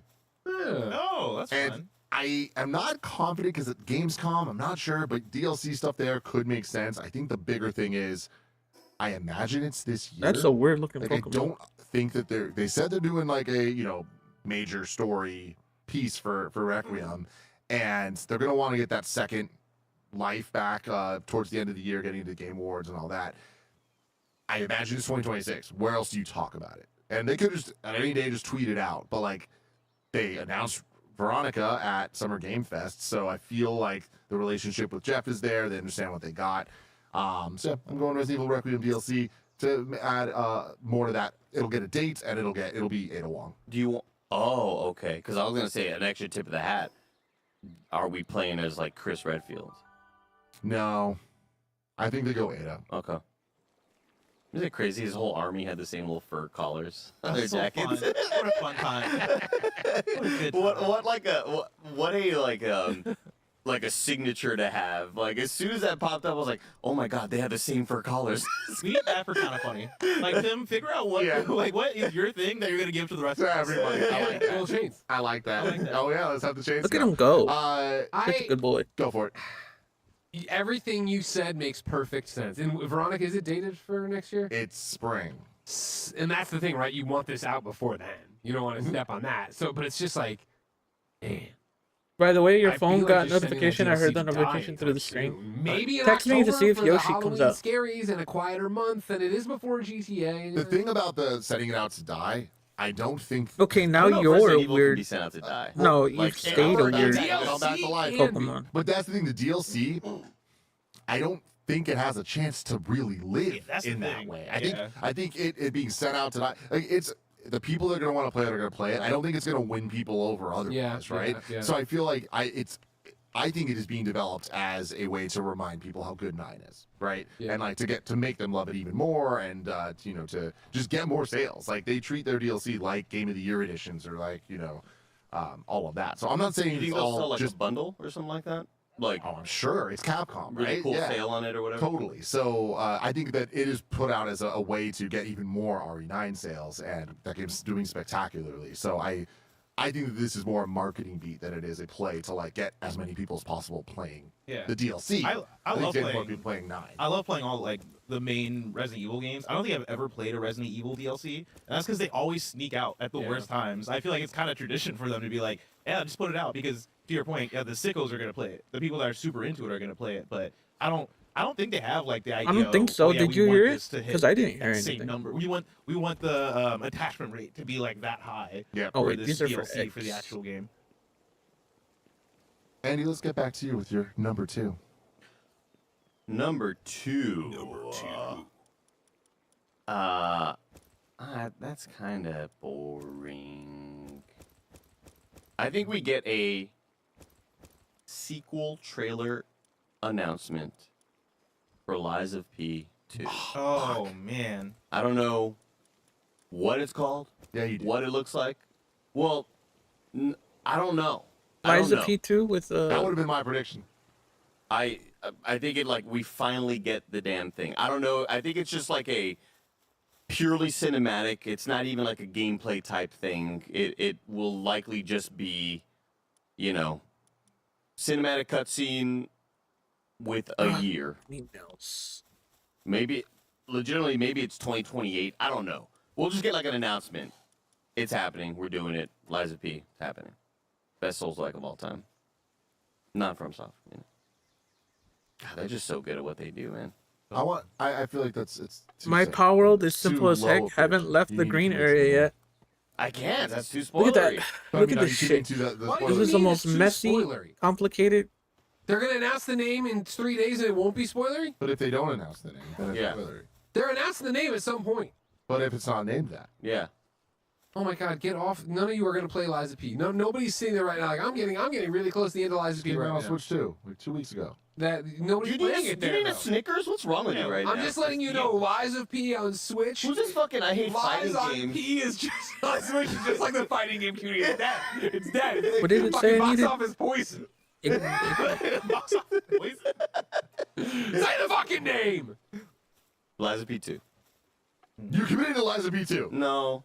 But I don't want to say it. Okay, but what's the prediction? You don't need to say it, but are you? Liza P2 seems a little it's a bit whack prediction because I'd be surprised to see it in 3 days. I don't think this is the place. I think Game Awards. Thank you. Or like It's Summer, very I feel messy like though. you gotta have a bigger venue. My friend Corey would be Yeah, I don't think disgusted it's like by me. a safe I thing. feel like that's I don't think it's safe cool. because they But I think it's not unsafe. I think it's like there's a 50-50 shot. I think it's like very early out to sort of show something like They do have a history at Gamescom though. Oh, Liza really? P I didn't know that. companies, Yeah. Okay. So, Oh.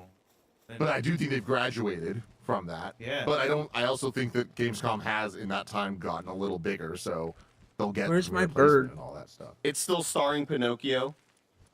It's not. We she are not moving on to a different, main protagonist. You are still. Oh, interesting. You are still Pinocchio. Pinocchio's moving on to greener pastures, maybe. Emerald pastures. There it is. Thank you. Thank you. That's a good one, actually.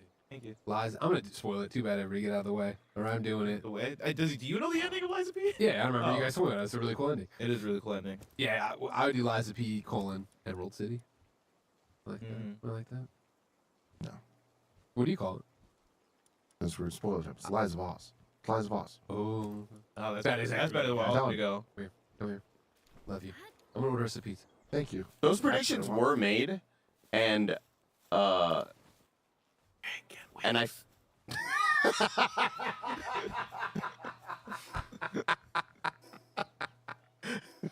What am I carrying?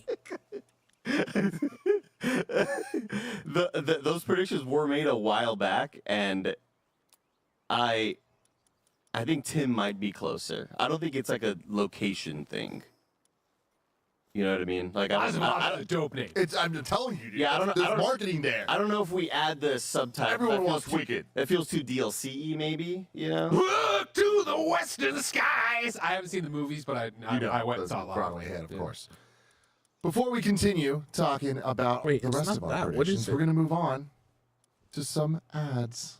This episode's brought to you by Aura Frames. No lie, Aura Frames are undeniably the best gift I have ever given, and I'm gonna be sad when I run out of people to give it to because I'll never give a gift this great again. Families, friends, partners, everyone loves being able to have elegant frames showing off their what do loved I have ones that's and weighing favorite memories. Especially now that I have my beautiful baby girl, it has never been more fun to be able to order the frame online, preload it with photos and videos using the Aura app, so it's ready Okay, to get that's- right out of that's the what it box. Aura frames enhance daily life without overwhelming it. The frame will quietly blend into your home, surfacing meaningful memories in a way that feels ambient and additive. There's unlimited storage, so you can add as many photos and that videos too. as you can find. You just download the Aura app Please and take connect that. to Wi-Fi Thank with you. no hidden fees. Named #1 by Wirecutter, you can save now by visiting auraframes.com for a limited time. Listeners One can thing get I love $35 off to select think frames, about plus at some free point, shipping Josh, with the was code perfectly Kinda cooked. Funny. That's auraframes.com, promo code Kinda Funny. Support the show by mentioning us My at base is checkout. unique. Terms and It's conditions unattackable apply. totally by Long accident. live the king! Did you put it Long on a live mountain? Is Portillo that the like- Wiener Dog. We partnered with the That's good people literally over what at I Make did. I Shit put for mine on a this mountain adorable by King accident Porty in the beginning to of the honor game, my and late it's really great hard pup, for people but to we attack. can't do it without your pre-order. Adorned in his signature blue bow tie and coffee sleeve crown, now you too can have your own personal Porty to sit with you through long gaming sessions, keep you company at your desk, or cuddle with on those cold, cold nights. I miss my little guy every single day, and I can't wait to share this with my son Ben and you, the Kinda Funny best friends. But King Porty only gets made if 200 of you pre-order. That's how makeshift campaigns work. So please, please, pre-order now at kindafunny.com/Porty. Either that or I'm just talking to loud Tiff, and that's why she's stomping around. kindafunny.com/Porty, Porty. I need 200 of you to believe. Product is something online. What is kindafunny.com/Porty. this? Greggy, Yeah. hit me with #2. Now let's bring in the Games Daily stuff where me and Bless can piggyback off each other. Okay, we I think can tomorrow destroy we see IO this. Interactive How do come I out, destroy this? Celebrate 007's success, the 4 million units moved. And I think they announce, or Jeff announces, or whatever the little thing is, tax sim stuff. Hey, here we go. Disassemble Here's that. our little missions that you can This. go do.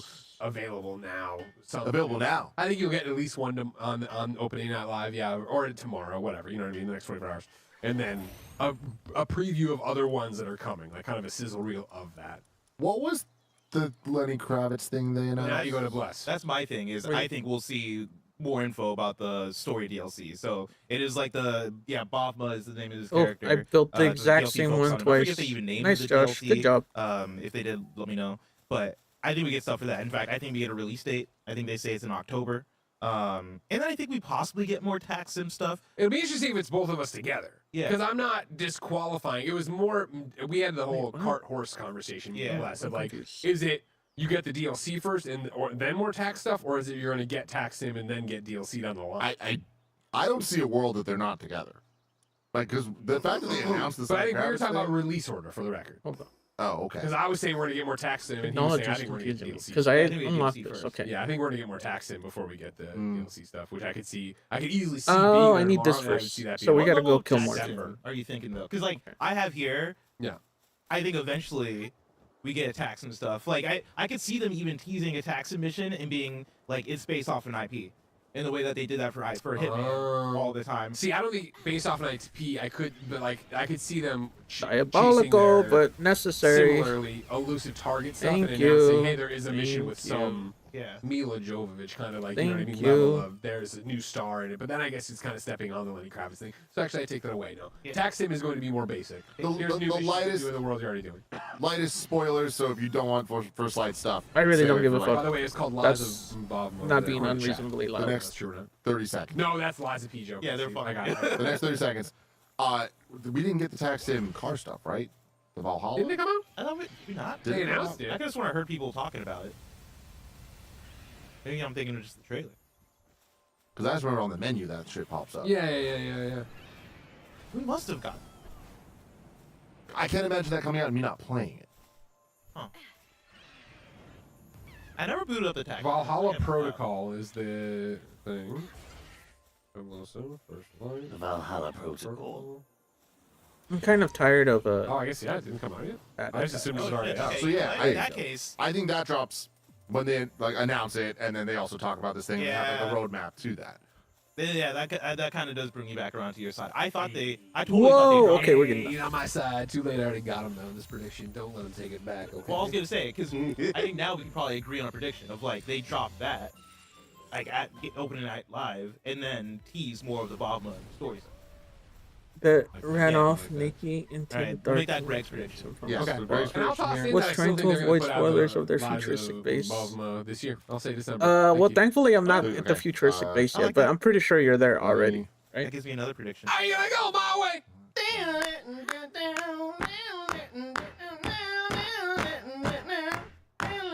Okay.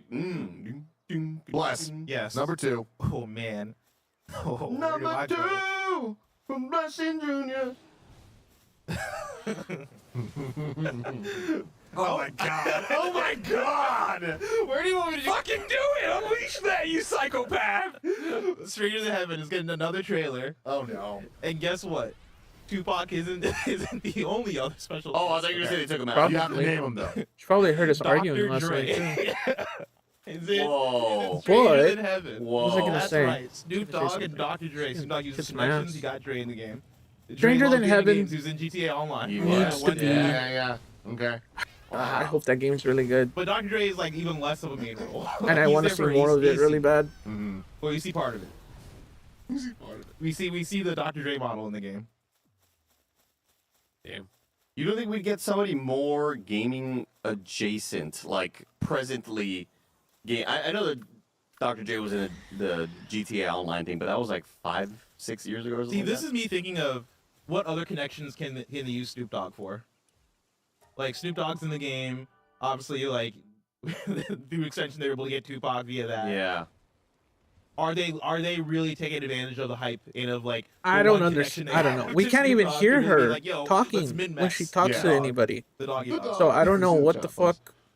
You know what I mean? Which one? Because I'm seeing a lot of Can people. you imagine? Oh, They Big. got- No, Big was the first that came to mind. And I Can was you like, imagine? and I was like, that is really disrespectful. Like, Tupac is no. already disrespectful. That You would just can't put Tupac so and level- Big in the same game because then I'm boycotting this shit. Then I'm really not playing this game.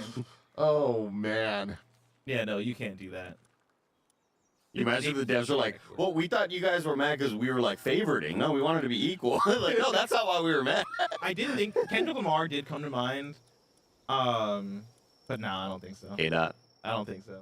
I It's think a- he wouldn't like the Tupac thing. See, that's my thing is I'm so 50-50 on whether or not he'd be like all about it or not, you know? Because every once in a while he does something like, oh, Yeah. that seems inconsistent with what I Getting thought your views close. You were, know but hey. Hey, we all listen to Reincarnation.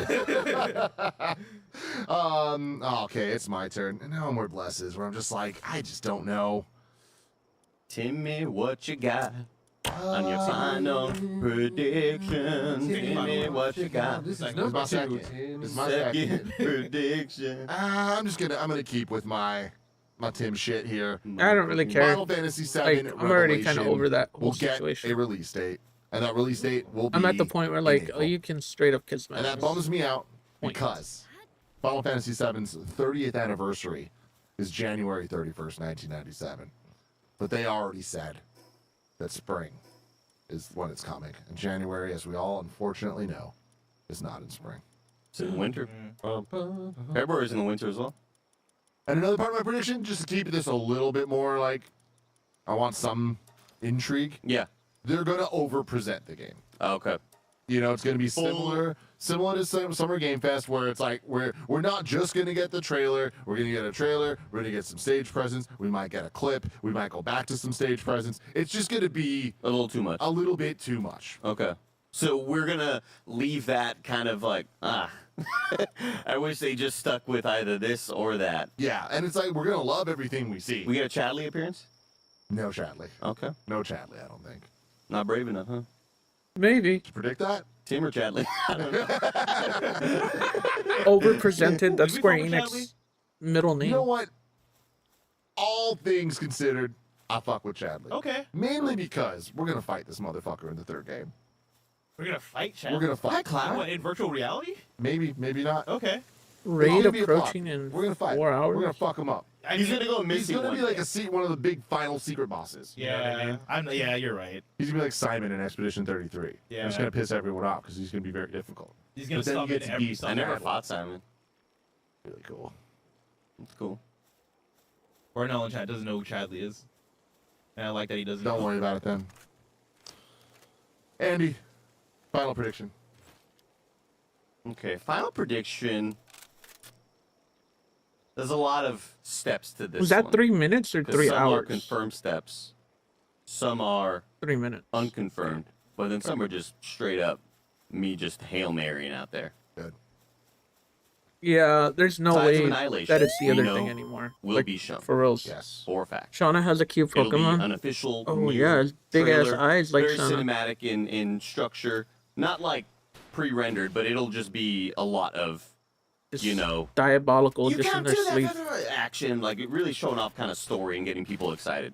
Because a lot of journalists got to play recently and put out a bunch of footage for it, and it looks really, really rad. We get the official announcement of not even just the rumor, but like after watching the videos, I'm like, okay, the person replacing Jennifer English is Angela Santalbano, the voice of Grace Ashcroft. This is What are we confirmed. building? No. She confirmed it. She didn't confirm it. Her motion capture artist confirmed it. Oh. And so it's like a thing, right? It's like a unconfirmed, like unofficial, wait until the fucking thing happens, right? So it's like we'll get that official announcement of like here's the big replacement, and people will be excited because awesome voice actor. Summer 2027. There's not a, and I feel like it's gonna be August if I'm throwing out an extra prediction there. That's more like a tip of the hat, KDG. So it'll be an August 2027 thing, but it will just say 2027. That way we all don't go, that's a year away. Like it even could my be, mom, who even knows, the it could be nurse May is or like, some "There's no bullshit. way it's that." Really well. Huh? You project really well. Oh, thank you. Oh, Sorry. yeah, Too what? loud? And they're like Pierce, and I was like, damn, that's Am I good. too loud? Sorry about No, I'm being serious. Okay. And then we get a playable demo. Oh, That's the big one. oh, That's the big one. Boss fight. oh, I love that. Mhm. I want to play it so bad. Yeah. I like everything you said. Did you see any of the newer footage? No. Dude. Fucking crazy. And she sounds great. The new actress sounds great. Yeah. Whoever she may be. Whoever this is. Whoever she may be. Whoever it could possibly be. Got the English accent. Kind of fascinating to Okay, hear that. what- You know, you're not getting the British accent. You're not getting Did she sound as American good sound. as she did as a Grace Ashcroft? No, but I did an impression of her, and everybody like said I sounded exactly like Morty. Oh, Grace What Ashcroft. are you doing? Oh, It was jeez, yeah, Rick. it looks really, really good. The new footage, by the way, looks freaking fantastic. Hell yeah. Can I get like a fantasy critic like pass over to next year for Arcada and Tides? You know, just maybe. I'll let you have that if you give me Witchbrook, because I don't think Witchbrook's coming out. It's good about to fucking. Remember, They're gonna pass 2 years in a row on me. if you win Fantasy Critic, you get one wish. Remember that. Yeah. what a great gimmick there. Yeah, you get one wish. One wish. Right. Don't know One do- why. Hey, it's me. Your final Final one. prediction. This is hopium, but also not, but also is. Andy and I sat down on July 2nd, 2026 for Mass Effect Air. Exodus looks fantastic. Yeah. Exodus, of course, is the Matthew McConaughey game that's a Mass Effect successor that we think looks rad. We watched the entire demo. We talked over the whole thing. Had a great time with it. What we were reacting to in July came from the Future Game Showcase they did, not SGF. However, Exodus originally premiered at Game Awards in December. They've been saying early 2027, either spring or early 2027 forever for what it is. I'm hoping that's still the case, and I'm calling it that they show it and they say April. That's my prediction. My hope here. And I want that. I want that game. Let's clear that.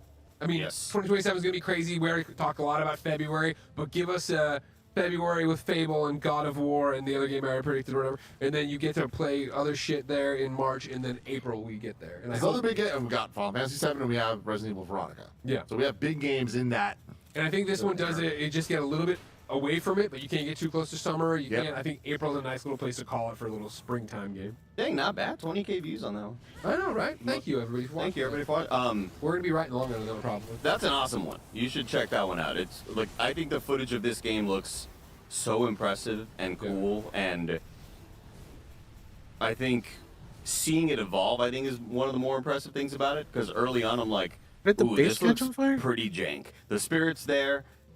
They got heart, but it looks jank. This is the fun that the chat's having that you and I had in our video. You should go watch. Android Sleep says the Expanse game will eat its lunch, and then FTL Fam says Expanse vs. Exodus 2027. Of course, as you know, Expanse Osiris Reborn is another Mass Effect-like game that's supposed to come out next year or whatever as well. Oof. We played that, enjoyed that beta they put out. It was fine. Yeah. That's Enjoyed. cool stuff. Yeah, no, I think it was rough around the edges. Yeah. And that then set my expectations for the Exodus to look a lot like that, the gameplay demo we saw. And that Exodus blew my expectations away, and I think it looks 100%. so much better than that, to the point that I don't think the Expanse is going to make it next year. And I forget if they've even said 2027 or if that is just their shot. But remember, they put out that pre-order demo, beta, whatever you want to call it, and then shit canned the voice actor and put somebody else in. It's like, I think they're still putting a lot together on that game. I wish it the best. I can't wait to play Yeah, it. Exodus blew away every expectation I had Yeah, for it. I It's can't very, wait very for good that, looking. All right. All right. Bless. Oh man, but He's his the voice worst acting, part. no. He is the worst He's part. the worst part. Oh my god, dude. Oh, hey, crap, We buddy, ha- you look like I'm gonna find the time code for Kevin to bring up for everybody because it's like Matthew McConaughey. What were you thinking, big dog? Wow. It's rough, dude. That's crazy. It's really rough. Both of them were like, no. Yeah. Okay, so I have two that I was kind of ping-ponging back and forth between. One of them is more Apparently. interesting and I think more I mean, of I an don't really exciting care. discussion, but way less likely. So I'm going to save that one for our post Yeah. predictions because I want to give the more accurate one to see if I can get any points during this and say that Lords of the Fallen 2 gets a November release date. And the crowd goes mild. Oh. November. Okay. Nothing's happening then. Yeah, but like, it is getting to that point where like nothing is happening, and everything's getting out of the way, and you're like, can you benefit from this? Yeah. Can you be? Can you be the one game in the first week of November? Can you First 2 be? weeks. Can you be the other thing around it? Like if nothing else is coming out and you're the only other thing, that gives you a lot of space to kind of be talked about, you know. Yeah. somebody in chat said it's been delayed to 2027. So let me Really? Oh, I didn't know that. I looked this up right before this. I didn't see anything about it, but now, yeah, you're right. Warriors of the Shit. Fallen has been delayed to Q1 2027. Oh, I didn't know that. All right, Man, then we got that wrong. Then Buff. I'm That's changing. crazy. I'm going with my more exciting one. That's definitely not going to happen. Marvel's Okay. Wolverine. Been a lot of conversation about this game, and a lot of the conversation I think has been frankly disrespectful. Damn. A lot of people kind of poo-pooing on this game because it's not Spider-Man, and I get it.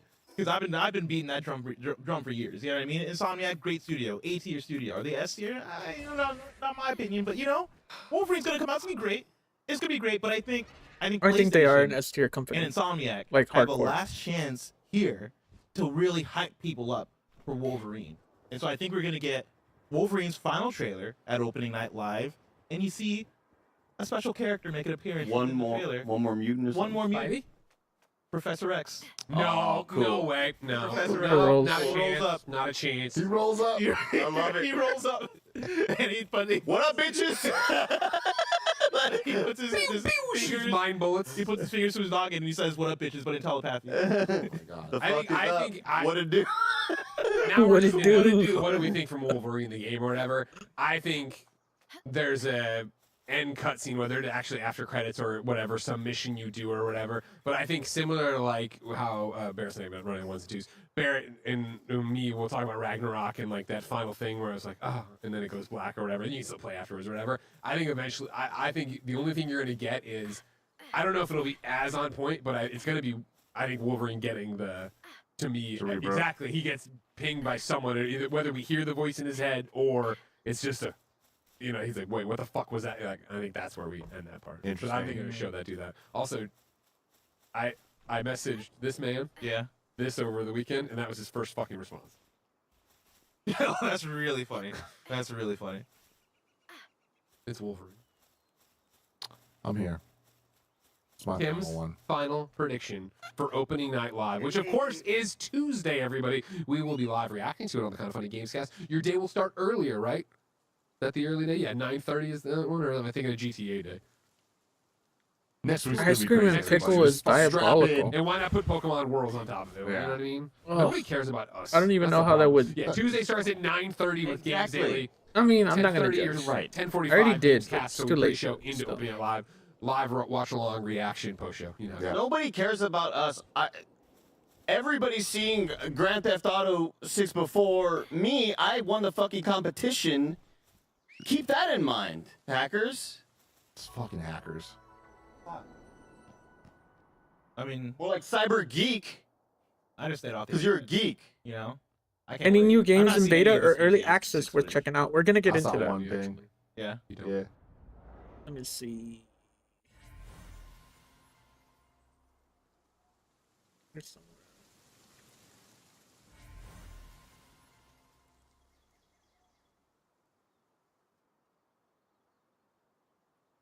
Where is it? Where is it? Where is it?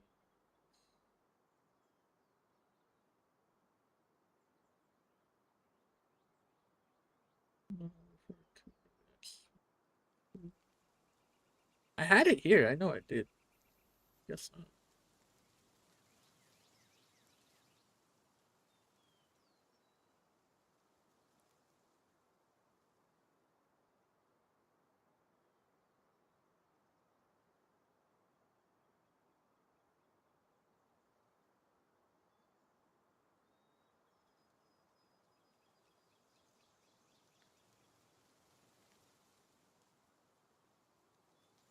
Bro, be one of the first streamers for it. Get hella followers and stuff. Bro, be one of the first streamers for it. What do you mean? I don't understand what you mean.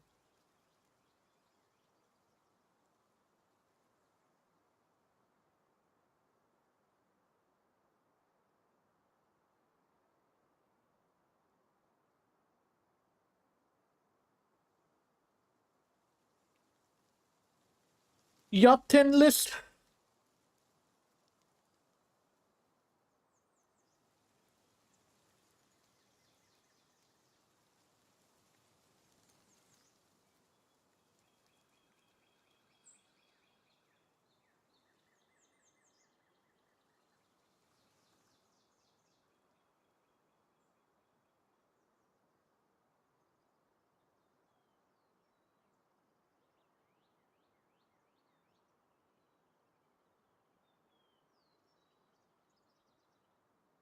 I'll do that. I will do that.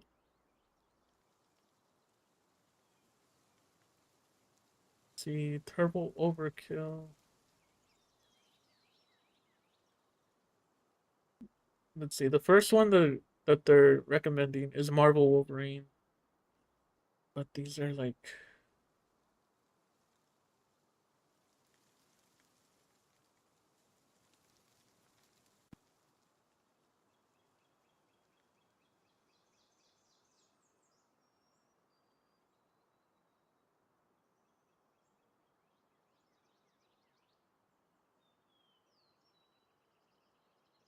let's see. I spelled Axis completely wrong, but I have no shame.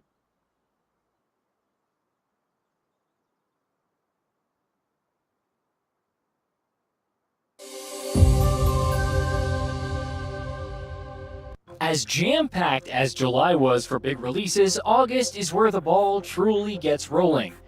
Right out of the gate, you have a highly anticipated action RPG and a big new fighting game from Arc System Works in the first week. The second week, you're looking at a massive new multiplayer shooter and DLC for Mafia: The Old Country, and it only escalates from there.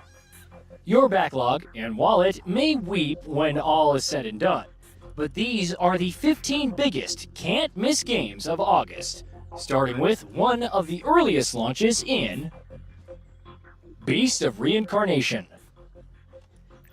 Game Freak's foray into the AAA space channels Nier, Clair Obscur, and Sekiro Shadows Die Twice in stunning fashion.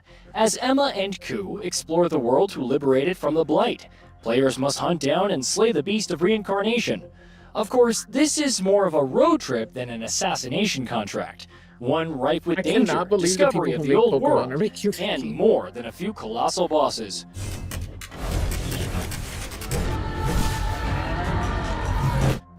Which helps the real-time meets tactical command combat shine.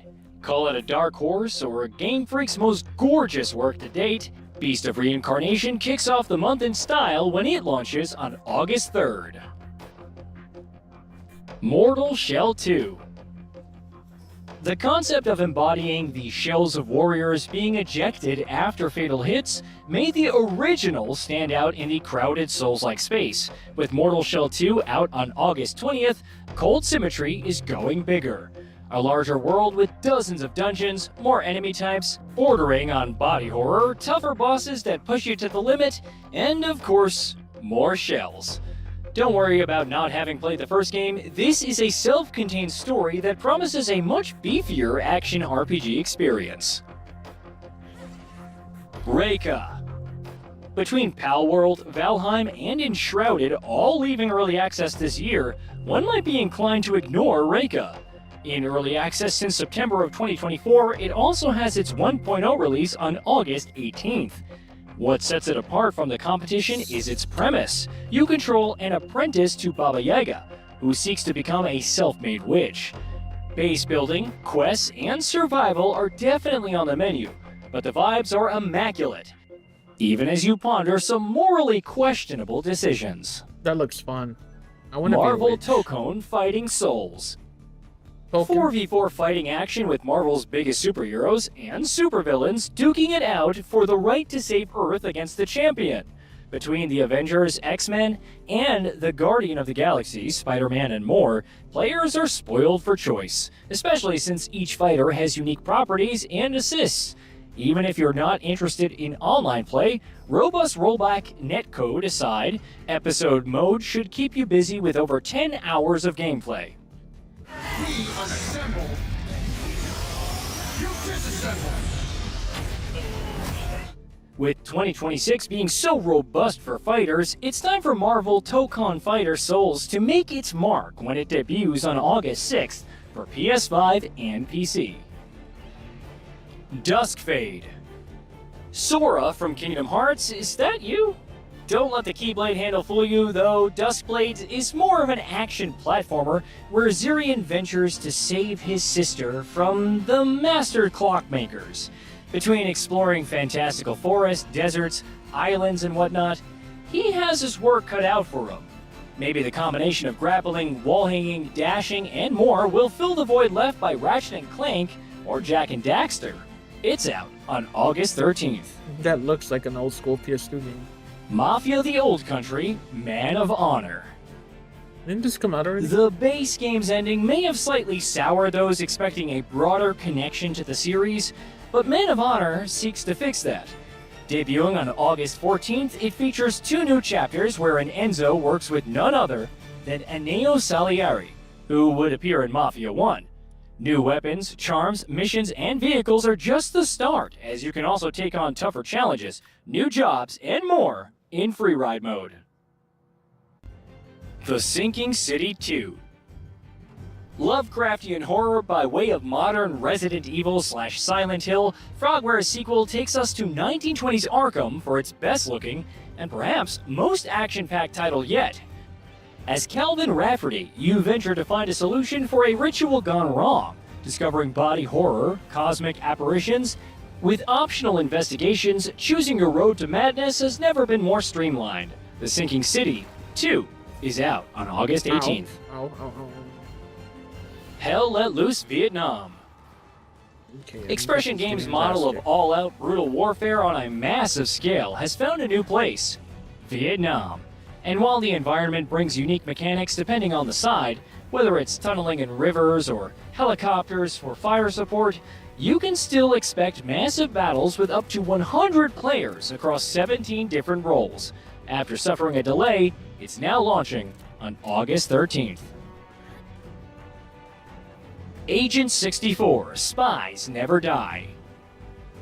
GoldenEye 007, is that really you? You could be forgiven for thinking so because the aesthetics of Agent 64, Spies Never Die is a dead ringer for Rare's classic. As John Walker, spy extraordinaire, you're on a globe-trotting mission to defeat bad guy Dominic Pope.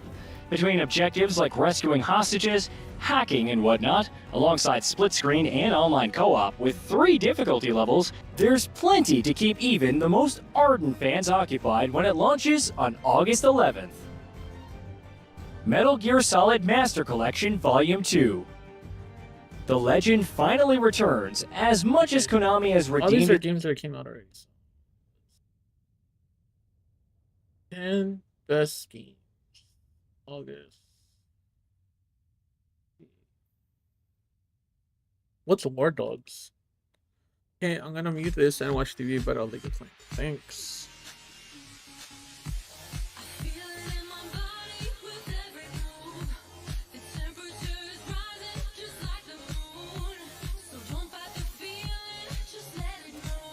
Can you shoot anybody from up here?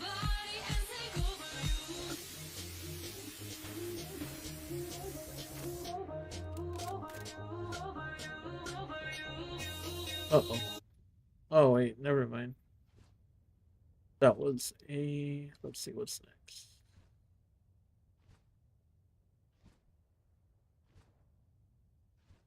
Guess what? Gaming season has officially arrived. August is typically the time when we start seeing loads of new releases, and this year looks to deliver as expected. Tons of great new games coming this month. Here's what I think looks the most interesting. Beast of Reincarnation is a new action RPG that fuses real-time and turn-based combat as you explore a beautiful, harsh world as Emma and her good boy, Ku. Probably most interestingly is that this is the latest title from Game Freak. Yes, the same Game Freak who makes all the Pokemon games. It is quite a departure from their usual fare, but frankly, it's looking pretty good. Set in a post-apocalyptic Japan, we play as Emma, an outcast shunned from society for her affliction, and Ku, the blighted and adorable dog. Together, we'll be embarking on an adventure in this, what they're calling a one-person, one-dog action RPG. That is literally the verbiage that those are the words they use verbatim. They say it's a one-person, one-dog action RPG. Sounds a little One person, one dog. Anyways, aside from the narrative stuff, as mentioned, the game blends real-time action combat with some turn-based elements. It Wait, seems did for the the most Shadow part Beat you're going to die? be doing the typical action combat fare with Emma. You're focused on melee strikes, you got light and heavy combos, dodging and parrying, all of that stuff. And then periodically, as you fill up Ku's special meter, you can then activate your canine companion to do all sorts of special magic-infused abilities, casting fireballs, growing trees for you to climb, or summoning roots that control the enemies. There's customization and progression systems. You get skill trees, gear, and spirit stones. Multiple playstyle options based on your loadouts, including ranged, stealthy, and aggressive variations. And based on what we've seen from early previews and impression, the game structure is going to blend open zones with linear progression. So you will be exploring these fairly large open spaces, but progressing from one zone to the next Palworld, as you're haven't moving seen him in a along, minute. and at Yeah, some point reaching breakpoints where you can't go back it got into updated. older zones. So it's like an overall linear game, but within open spaces, if So that makes any just sense. checking to it you. out while Yeah, I I do mean, the honestly, game it news. seems pretty cool, and I'm happy to see Game Freak trying something new, branching out, not only with a new IP, but also a whole new style of game. Beast of Reincarnation launches on August 3rd, coming to PC, PlayStation, and Xbox. Big Walk is a new game all about walking and talking. Wait, don't skip this. I know at first glance, it looks like your typical friend slop, and it certainly is a co-op focused game, but it also seems to have a lot more going for it. Checking out some trailers and gameplay, it's immediately obvious the game has a lot of charm and thought put into it. It was at that point I realized the game is being developed by House, the studio that brought us Untitled Goose Game, another, yes, silly, but also charming and very well put together title. So I went from being initially skeptical to now really interested in checking this out. Big Walk is a game primarily all about traversing this landscape, communicating with others, and working together to solve challenging puzzles and bypass all sorts of obstacles. It uses an in-game proximity voice chat system designed to give you a real sense of spatial awareness. Voices will fade across distances, echo down corridors, muffle through walls, and crackle when using walkie-talkies. There's all sorts of tools in-game to help communicate with other players, verbally, of course, via talking next to them or the walkie-talkies or megaphones. But then you've also got things like laser pointers, binoculars, flares, whiteboards, cowbells, and a big golden head, question mark, much more. Lots of stuff in here, lots of tools at your disposal. So some of this will be used just for the sake of talking when not immediately next to others, but much of the communication tools are needed for solving the various puzzles and bypassing the challenges and obstacles that you come across. This is a big element of the game. Some of these have been showcased in the limited gameplay revealed thus far, and it all seems really interesting and well done. You also have quite a bit of control over your limbs. You can point, wave, and gesture in tons of different ways, which will of course be useful in situations where talking isn't an option, like there being soundproof rooms, which the game has. And the basic gist of the game is you're just trying to make your way across this large open world in whatever fashion and pacing you please. It is handcrafted with a set ending point. It's a cooperative adventure meant to be played start to finish with other people. Speaking of which, the game can be played with as few as 2 people, a focused co-op experience, or as many as 12 people. Also, it supports crossplay online, available across all platforms. I mean, I think this actually looks amazing. Hoping to get a group of friends together to check it out. Big Walk launches on August 4th, coming to PC, PlayStation 5, and Switch 2. Agent 64 is like this fever dream of my childhood and all those summer evenings spent playing GoldenEye with friends. It's not really the genuine article, but it's basically the same thing. It's my mind's reconstruction of that exact experience. And frankly, I'm here for it, dude. I hopped into the demo that's available for like 10 minutes and thought, yep, this is GoldenEye all right. And then I put it away because I got friends actually coming to visit pretty soon, and I want to play through this with them because I just think it'll be hilarious. I mean, even the name is on point. Agent 64 Spies Never Die. Okay. The game is going to feature a 14-mission campaign where you play as Secret Agent John Walter, an elite operative tasked with saving the world from his arch-nemesis Dominic Pulp. Traversing skyscrapers, nightclubs, museums, catacombs, and snow bases. There's got to be a snow base, right? You can play either solo or via split screen with online co-op. They're going to have 3 difficulty levels, along with Paradox mode that contains over 70 modifiers, things like big heads, melee disarms, slow bullet speeds, and no reloads. And then there is the PvP and what they call arena mode. This too can be done via local split screen or online, with up to 8 players and 8 bots. There is lobby customization, of the teams, weapon sets, rules, and other modifiers, and modes include a deathmatch, briefcase, zone, Could've and a just used him in the challenge. firt place. Yep, I don't know I'm why in, not dude. using Agent the water 64, part. Spies Never Die, launches on August 4th, coming to PC via Steam. Also, as mentioned, there is a demo available, so you can check it out right now. Hell Let Loose Vietnam is this large-scale competitive online multiplayer first-person shooter. Over the past few months, I've had numerous occasions where people said, you gotta check this out, you gotta check this out, you gotta check this out. I'm really hoping to finally get to check it out, because I think this looks What game really is good. this? The game... Check Check it out right now. Hell Let Loose Vietnam is this large-scale competitive online multiplayer first-person shooter. Over the past few months, I've had numerous occasions where people said, you gotta check this out, you gotta check this out, you gotta check this out. I'm really hoping to finally get to check it out, because I think this looks really good. The game does center on large team battles, think Battlefield-esque.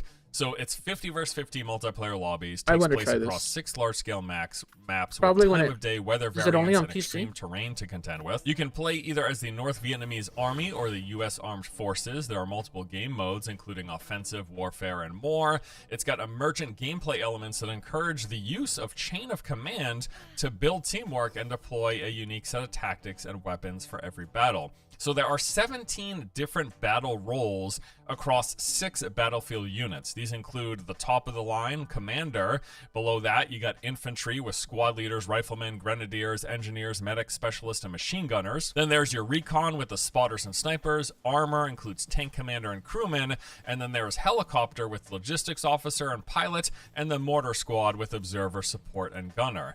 There's multiple vehicles, including helicopters and patrol boats, revamped tutorial for better player onboarding. They've done some updating to the interface and user experience from prior builds, and enhanced player movement and gameplay. Yes, man, this looks pretty cool. If you're in for a large-scale, first-person competitive shooter, Hell Let Loose Vietnam launches on August 13th for PC, PlayStation, and Xbox. Mortal Shell 2 is coming this month. This game has been picking up steam since they released a playable demo a few weeks back. It seems the developer, Cold Symmetry, has really made some great improvements over the original. While, you know, it had some interesting ideas, but overall I felt the game fell a bit flat. In fact, still to this day, it's got a mixed user rating on Steam. Despite the reception of the original, it does seem they've taken feedback to heart and made good strides, and overall the reception to the demo has been fairly positive. So the game is described as an action RPG set in an immersive, interconnected open world, expansive yet deliberately compact, designed to unfold its twisted landscapes and hidden structures as you progress, very Souls-inspired. Like with the original, you will command the shells of fallen warriors, unlocking their unique abilities to deploy. In addition to the shells, as you explore, you're going to uncover new story elements, powerful and strange weaponry, upgrades, curiosities, and more. The game features over 60 dungeons, each providing formidable challenges, along with a plethora of larger-than-life boss encounters. Mortal Shell 2 will be releasing on August 20th. It is coming to the PC, PlayStation, and Xbox. Also, Steam demo still available if you want to check it out. Aliens Fireteam Elite 2 is the next installment in this wave-based survival game where you, either solo or in a group of up to 4, make your way through levels teeming with hordes of xenomorphs. It is a very cool concept, and the original game, while not necessarily a blockbuster hit, was fairly successful and well received. The sequel here looks to take that formula and ramp it up to the next level, expanding from 3 to 4 players and introducing deeper team-based mechanics that reward coordination and strategic class composition. It's also new and improved classes with distinct playstyles and tactical abilities.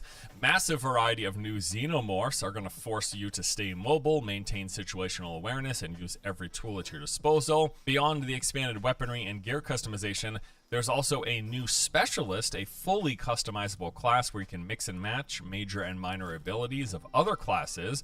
That sounds like it'll probably be overpowered. I guess we'll see. Multiple dedicated horde maps. You'll battle through escalating waves of xenomorphs and other deadly enemies, earning increasingly valuable rewards the longer you survive. This looks and sounds awesome. The first game, like I said, was well received. Can't wait to check this out. Aliens Fireteam Elite 2 will be launching on August 25th, coming to PC, PlayStation, and Xbox. Star Wars XCOM, Star Wars XCOM, Star Wars XCOM. That is it. That's the game pitch Put me down for 10 copies, bro. Of course, I'm talking about Star Wars Zero Company, the new single-player saw she turn-based teased me tactics too. I game want this set game in so the bad. Star This is Wars the game that I'm universe talking during about, the Sean. twilight of the Clone Wars.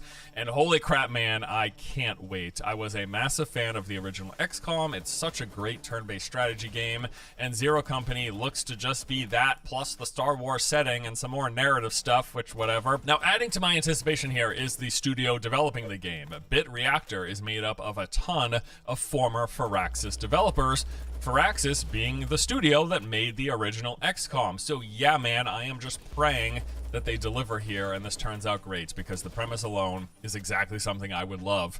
Now, as of now, we got a few glimpses of gameplay in action via some early trailers, and it's all looking pretty cool. We've seen and know the fact that Still it's going to not have a full taking it narrative off story shirt and campaign not where we playing step in the games shoes for of trolls. Hawks, a former Republic officer who now leads Zero Company as don't they think it'll do recruited for an anything. operation that pits them against an emerging threat that will consume the galaxy if left unchecked. Of course it will. We will command a roster of operatives in tactical operations, investigations, and other missions through the cinematic story. Early trailers show a nice variety of locations, dialogue, and cutscenes. Then, of course, there's the combat. It's the turn-based combat. You move through, you set up, and then you go in order between you and the enemies attacking back and forth. We'll have to strategize and adapt to what they call an ever-shifting battlefield. The operatives that we recruit come in a variety of archetypes. There's things like scoundrels, astromechs, and Jedi, and each have their own arsenal of tactical abilities to choose from. There will also be squad synergy wanna troll skills the that we'll have to trolls. try to line up, and Gotta then be in patient. addition to recruiting original operatives, Oh, damn, we she can killed her. custom make characters, tailoring their appearances, loadouts, and abilities. Looks great. Star Wars XCOM, again, sign me up. I'll take 10 copies. Zero Company, set to release on August 27th for PC, PlayStation, and Xbox. Okay, so those are the new game releases that I'm most anticipating. I wanna this troll, month, but maybe there's I'll create actually a quite a few big fake playtests account that I and think you should know about. Gears of War E-Day has a multiplayer Dude, beta you already running from do August 6th without to the fake 10th. Now, account. those are the early access dates, which will be available to anyone who has Game Pass Ultimate or who pre-orders the game. And then on the following weekend, they will have an open beta where absolutely anybody can play. Now, beyond that, we actually don't have a ton of detail on exactly what the beta will include, other than the fact that it's multiplayer focused. Presumably, that means it'll come with a couple of maps and competitive modes. There will be more details available really soon, but as of this recording, there was nothing else revealed. probably Just no gonna need more multiplayer bullets. playtest, so if you want to check it out, you'll have the chance very soon. Call of Duty Modern Warfare 4 also has an open beta from August 28th to September 1st. There's going to be a pre-order early access a week prior, starting on the 21st. Now, the test is going to include multiple maps, a wide selection of brand new operators, 19 different weapons, and multiple modes from search and destroy to the brand new kill block, along with training mobility course. So this is a great chance, of course, to check out the next yearly installment of Call of Duty, help you decide if it's something you'd like to buy this year. In general, these open betas are fantastic for that reason alone. From Software's next big game, the Switch 2 exclusive Dusk Bloods has a closed network test running from August 21st to the 23rd. Looks like you will need to register on the game's website for a chance to be invited here. Now, beyond getting to check out the game early, the main goal of this is to test performance and network stability. They do plan to conduct large-scale load testing to put the game through its paces, so expect some network and latency issues, essentially. Beyond that, they are also looking to stress test the Leave me multiplayer alone. and take a look at the game's overall Let balance. me be now, my according to nerdy, the boring press self. release, the network test for the Dust Bloods allows up to 8 players to participate together in each of the multiplayer matches while the game is still in development. Honestly, this game alone could very well be a motivating factor for me picking up a Switch 2. I've got some 2 decades of Nintendo games to catch up on as well, so it might not be a bad idea, but I actually really like the look of this, and overall the general premise is really neat. All right, so yeah, we got some really exciting new games this month. This, of course, wasn't an exhaustive list. Like I said, August was jam-packed, but this is the stuff that I'm really most interested in. My priorities are going to be checking out Beast of Reincarnation, see if Game Freak can actually make a good game that's not Pokemon. Big Walk should be a heck of a fun time with some friends. Same goes with Agent 64. And then beyond that, I would really like to play Mortal Shell 2, as I'm in the mood for another Souls-like. Fireteam Elite 2 also seems like a fun time. And yes, dude, Star Wars Zero Company, I expect, so long as this game turns out good, could be something that I get really invested into.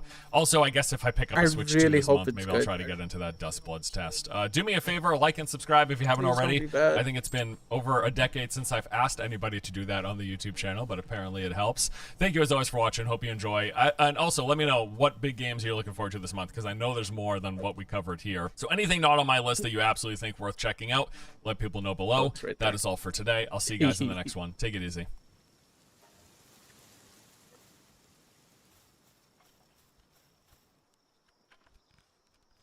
You take off your shirt.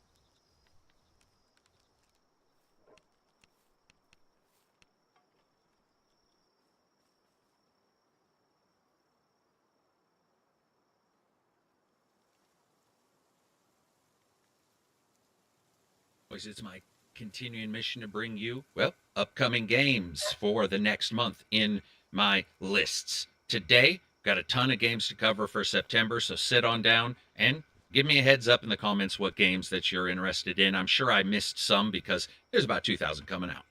First up, Blood of the Dawnwalker.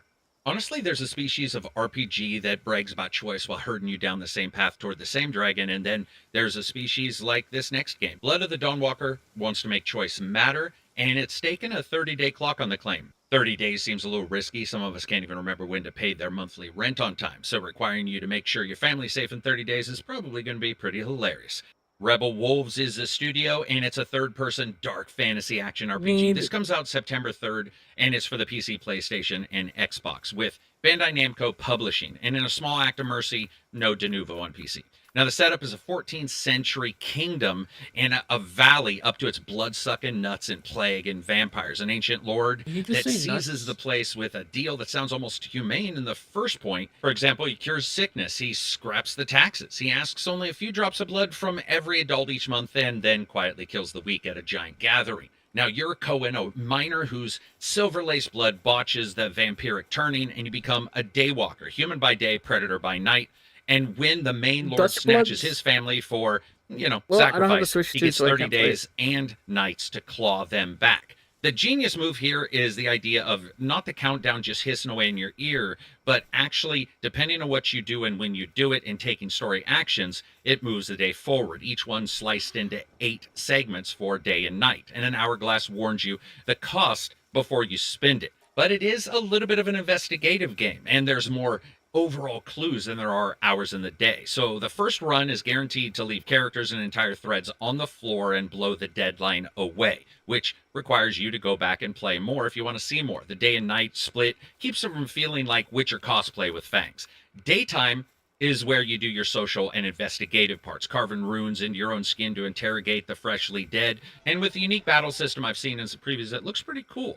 Now, nighttime, you're scaling walls, you're shadow stepping, you're clawing faces, you're biting people, and if you skip feeding your bloodlust, well, that's going to end up probably solving the entire problem in and of itself. You have different skill trees and a deliberately compact kind of open world. It's not massive, but it's open enough for you to make the choices you want to take. The huge issue here is whether Rebel Wolves can keep the branches genuinely divergent enough across all these hours of runtime and playtimes and deciding exactly who you want to save and what you want to do, how many times you want to go back and maybe play it again. But for me, games like this, they're sort of my bread and butter. I love jumping into these type of titles, and I love a little bit of restriction on pretty much anything. I think it can actually help focus a game. So I'm excited for that one. Next up, Onimushu, Way of the Sword. Way of the Sword is the first new game in over 20 years in this series, and rather than exhume the PS2 fixed camera horror skeleton of a game, they're rebuilding all of this as a new, modern, third-person action game on the RE engine, which means it'll probably look spectacular. This one comes out September 4th on PlayStation, Xbox, Switch 2, and PC, and it's been moved up from an old date, which actually makes you feel like it's probably pretty much done. You play Miyamoto, carving through an early Edo warped by something called malice and overrun by demons. And like a lot of developers we're seeing lately, they want to make sure you understand that it is not a Souls game. Like prior games, though, the combat is the whole point, and the aim is mastery of a single katana rather than juggling a golf bag full of weapons that you're just hanging out, hitting people, switching out weapons all the time. That's not this game. This game is about training you to use one I'm so incredibly glad that well. they're like There's a making it clear, defensive like, layer yeah, no, here this that is not splits your into typical parry and Souls-like game. deflect. The latter Because I'm draining really, almost really, really, really, really, really, really, really, really tired of Souls-like games. Like, for reals, I'm really tired of them. Sekiro-style stamina gauge, fed by over 300 different animations across those different moves. I think that's going to be awesome. The same classic insta-kill is here, and you also have body part targeting. Now, the RE Engine free cut system is going to allow for you to dismember enemies as well, which I'm always looking forward to that kind of stuff. And they have a large skill tree. There's been some back and forth on some of the people who've had hands-on for this about the combat. Some saying it's too easy, some saying there's parts where it's punishing. I think that usually is what ends up happening in these kind of games, so you can sit back and actually play it start to finish. The huge issue here is whether the wide linear structure they're putting in and the single sword depth hold for how many hours you're going to be playing it without the enemy variety going soft between bosses or feeling like a bad case of choose your own adventure where no matter what you do, you always end up on page 350 without feeling like you really chose anything. I'm looking forward to it, and the return of an older classic series like this is always awesome for fans. What may or may not be awesome for fans is this next one, but I'm going to put it on here. NBA 2K27. Now, every September, a new NBA 2K rolls off the line like a car with a fresh coat of wax over the same acid rain damaged paint job with the same engine. And the best part of the annual game is really spotting which parts get retooled versus just sort of polished out in a trailer to appear like they have. This one's coming out September 4th on PC, PlayStation 5, Xbox, and Switch 2. Now, they have changed some things. You've got on-court changes. There's a dynamic new dunk meter that you can do, and you can actually jump in and really end up playing this slightly different than you were in the past. And of course, the My Player Builder expands. This one is actually pretty big, with cap breakers previewable in tools, so you can see the ceiling before you spend on those points. It's also going to have a prelude called Fire and Concrete that's set at a rebuilt Rucker Park, with you going through the typical sort of rookie kind of thing. Listen, it's going to be basketball. The huge issue here, though, is that there haven't been any true hands-on I've been able to see, at least at the time of recording this. Everything has been pretty much trailer-based, pending. Why would you need a hands-on for a game that's literally the same game almost every single year with a few details that could be done in an update? Like, what do you need to see? This title's coming out. So, you know what? It would be really great to just get a solid basketball game that didn't just microtransaction your life away. We'll have to see. This game doesn't, and the series doesn't have the greatest history, but in all honesty, usually when I'm playing them, I'm sort of enjoying myself. Next up in a game I think I will absolutely enjoy, at least cross my fingers, Halloween the game. There's a particular graveyard of licensed asymmetrical horror games, and Ilphonic keeps wandering back into it with a shovel trying to find if success is buried under a different tree somehow. From Predator to Killer Clowns to Ghostbusters, Friday the 13th, Evolve, they all like to do this asymmetrical sort of deep horror game. Let's be honest, the horror of Evolve was playing it, but I'm excited for this. Halloween the game is 1 versus 4. It's built strictly on John Carpenter's 1978 film, so nothing from the sequels. This lands on September 8th, and it's on PC, PlayStation, and Xbox. This is co-published by Gun Interactive, and they did have Carpenter as executive producer, though a lot of people have said Carpenter's been the executive producer on a couple stinkers.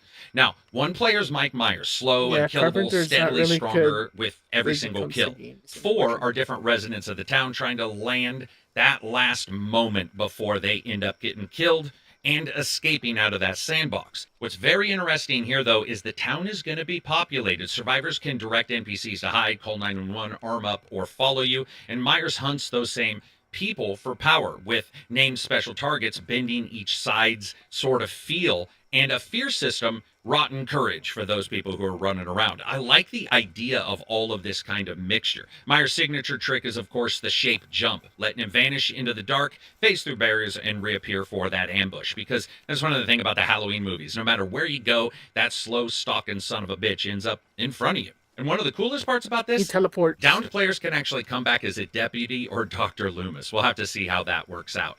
What's awesome about this is people got hands-on and were pretty damn stoked about it, just how authentic it felt to be Michael Myers or people running away from him.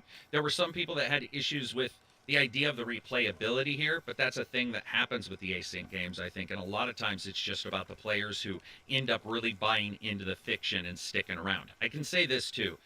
I remember the first time I saw Michael Myers slow walking as a murder hobo in a modified Captain Kirk mask, slaughtering hotties. Is this gonna be I like love another that character, the mood, the feel, the atmosphere, and another his ability game to slow like walk faster than most sprinters, always appearing in front of somebody I running. forgot what My that hope is game the is game where you can get actually chased around. hit It's that basically and tag. hit the ground running at Um, least the same speed as a teleporting and Michael you Myers. Next up, and one of the bigger surprises you have for to me run for sure, run is away Hot from a Wheels murderer. I Infinite forgot what it's Rush. called. Most arcade racers, they sort of hand you a track Until and stop Dawn? watching and tell Is you to it? No, I behave think unless it's Until something Dawn. like It's Mario or something else has you throwing turtle shells at everybody's head, hoping to forgot what dome it's them called, on the but last I don't really corner. like it that much. Hot Wheels Infinite Rush Boring. hands you a 4-toy diorama island and sort of just tells you to go out and enjoy yourself. Now, I've always loved toy games, the kind of stuff like, let's say, Toy Story 3 to Lego. But as someone who's never really got into Hot Wheels as a kid because we had no money, so my parents just gave me a wood block with pennies glued to it and told me to have fun, I didn't actually really know what this game was going to be until recently. And this comes out September 10th on PC, PlayStation, Xbox, and Switch 2, with early access September 7th. And the 4 islands, you have a metropolis, you've got a coastal town, you've got an industrial town, and you have sort of a Twilight Temple kind of town. They're all linked by a launcher teleport, and you can roam them in more than 150 cars across 4 different classes. You've got versatile, you've got drifters, you've got speedsters, and then you have a rush squad kind of car. The mode menu is pretty actually huge. Plus, again, a lot of different vehicles, and you have the ability to do a snap to surface track builder and put that all together for yourself or friends to play. It's also got full crossplay and 4-player split screen. So Switch 2 is going to sit out the crossplay and user-generated content and is capped at 6 racers, but it does appear to have most of the bells and whistles. This one, a lot like these kind of games, is going to depend on your friends, but if they can keep the handling sharp and a lot of the stunts and just overall action worth it, and those diorama kind of towns are put together well, I'm actually really excited. I need a quick break real quick. I do I'll be right like back, these kind of guys. games, especially just sitting back and playing with friends. Now, playing with friends, well, here's another game that's a sports game on a yearly release, NHL 27. This one's for Book, by the way. Sports gamers, they love to brag about realism while the AI plays like it learned hockey from a friggin' pamphlet. So the headline out of NH27 is that they've fed the thing real numbers and they have improved the AI greatly. This comes out September 11th on PlayStation 5 and Xbox Series X and S, but be aware, no PC for this one, which actually surprises me a great deal. Gameplay is leading into the 3 pillars that they always have, which is really good cohesive team play, as well as playbooks from the actual teams, 32 of them, and then again improving the ability of the CPU to give you some AI difficulty. There are some risks here, and I do want to point them out. Supposedly, the overall franchise mode here ships pretty limited in the first year. There's no trading or playing of CPU teams, no aging, retirement, or progression carryover, which I think a lot of people in the community are looking at it as more just sort of a dressed up season mode. We'll have to see how that is. Also, for many other things, including this game, I haven't really seen a lot of hands-on. But Book likes himself some NHL, and I got to admit, last couple years of watching him stream sometimes, I'm like, damn, that actually looks sort of cool. So I'm going to say cross my fingers for that one. Now, one we've seen more of is Marvel's Wolverine. Listen, really, Insomniac doesn't make bad superhero games. Okay, they don't make a ton of superhero games. It's mostly just Spider-Man, but they did a great job on it, and their output has been pretty refreshing for a genre that's spent a decade producing misdemeanors against gameplay. And Wolverine is the studio's first real jump into a different than Spider-Man kind of formula for this. This is coming out PlayStation 5 exclusive, and it's on September 15th. It is an M-rated game, so, well, I'm excited for that. Now, the setup is pretty much Insomniac's own thing. It's Earth 1048 in modern times, but the X-Men do not exist yet. Mutants hide and are hunted, and Logan runs with Team X, a Black Ops mutant unit. But we all know it's just mostly about Wolverine, a short-ass dude slicing people up with blades. The game's changed some stuff around their overall hero action. You have a tiered rage meter that climbs to black, white, and blood style, 3rd level for critical strikes kind of thing, where the more hurt you get, the more damage you do or have the risk of doing. And of course, you have Logan's healing factor that's going to be here. Also, Logan can actually die when his heart stops in the game, and Rage is this like 1 moment last stand that can restart it. Now, weirdly enough, there's some stealth in the game. It is optional. It's like saying rocks are optional, even if you're carrying a howitzer. It's Wolverine, but whatever, it's in there. If you want to sneak around, you can, at least in some format. Think Splinter Cell, but Sam Fisher is armed with katanas duct taped to his knuckles and hair that looks like somebody patted him like a cat on the top of the head. I will try it, but most likely I'm just going to be slashing people.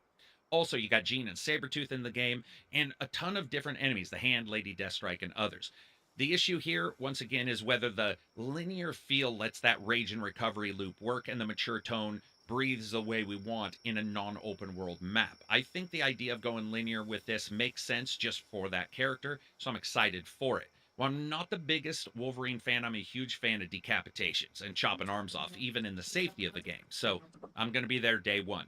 The graphics look pretty good, but we have seen some videos lately that haven't looked the best on this one. I'm still holding out because... Yeah.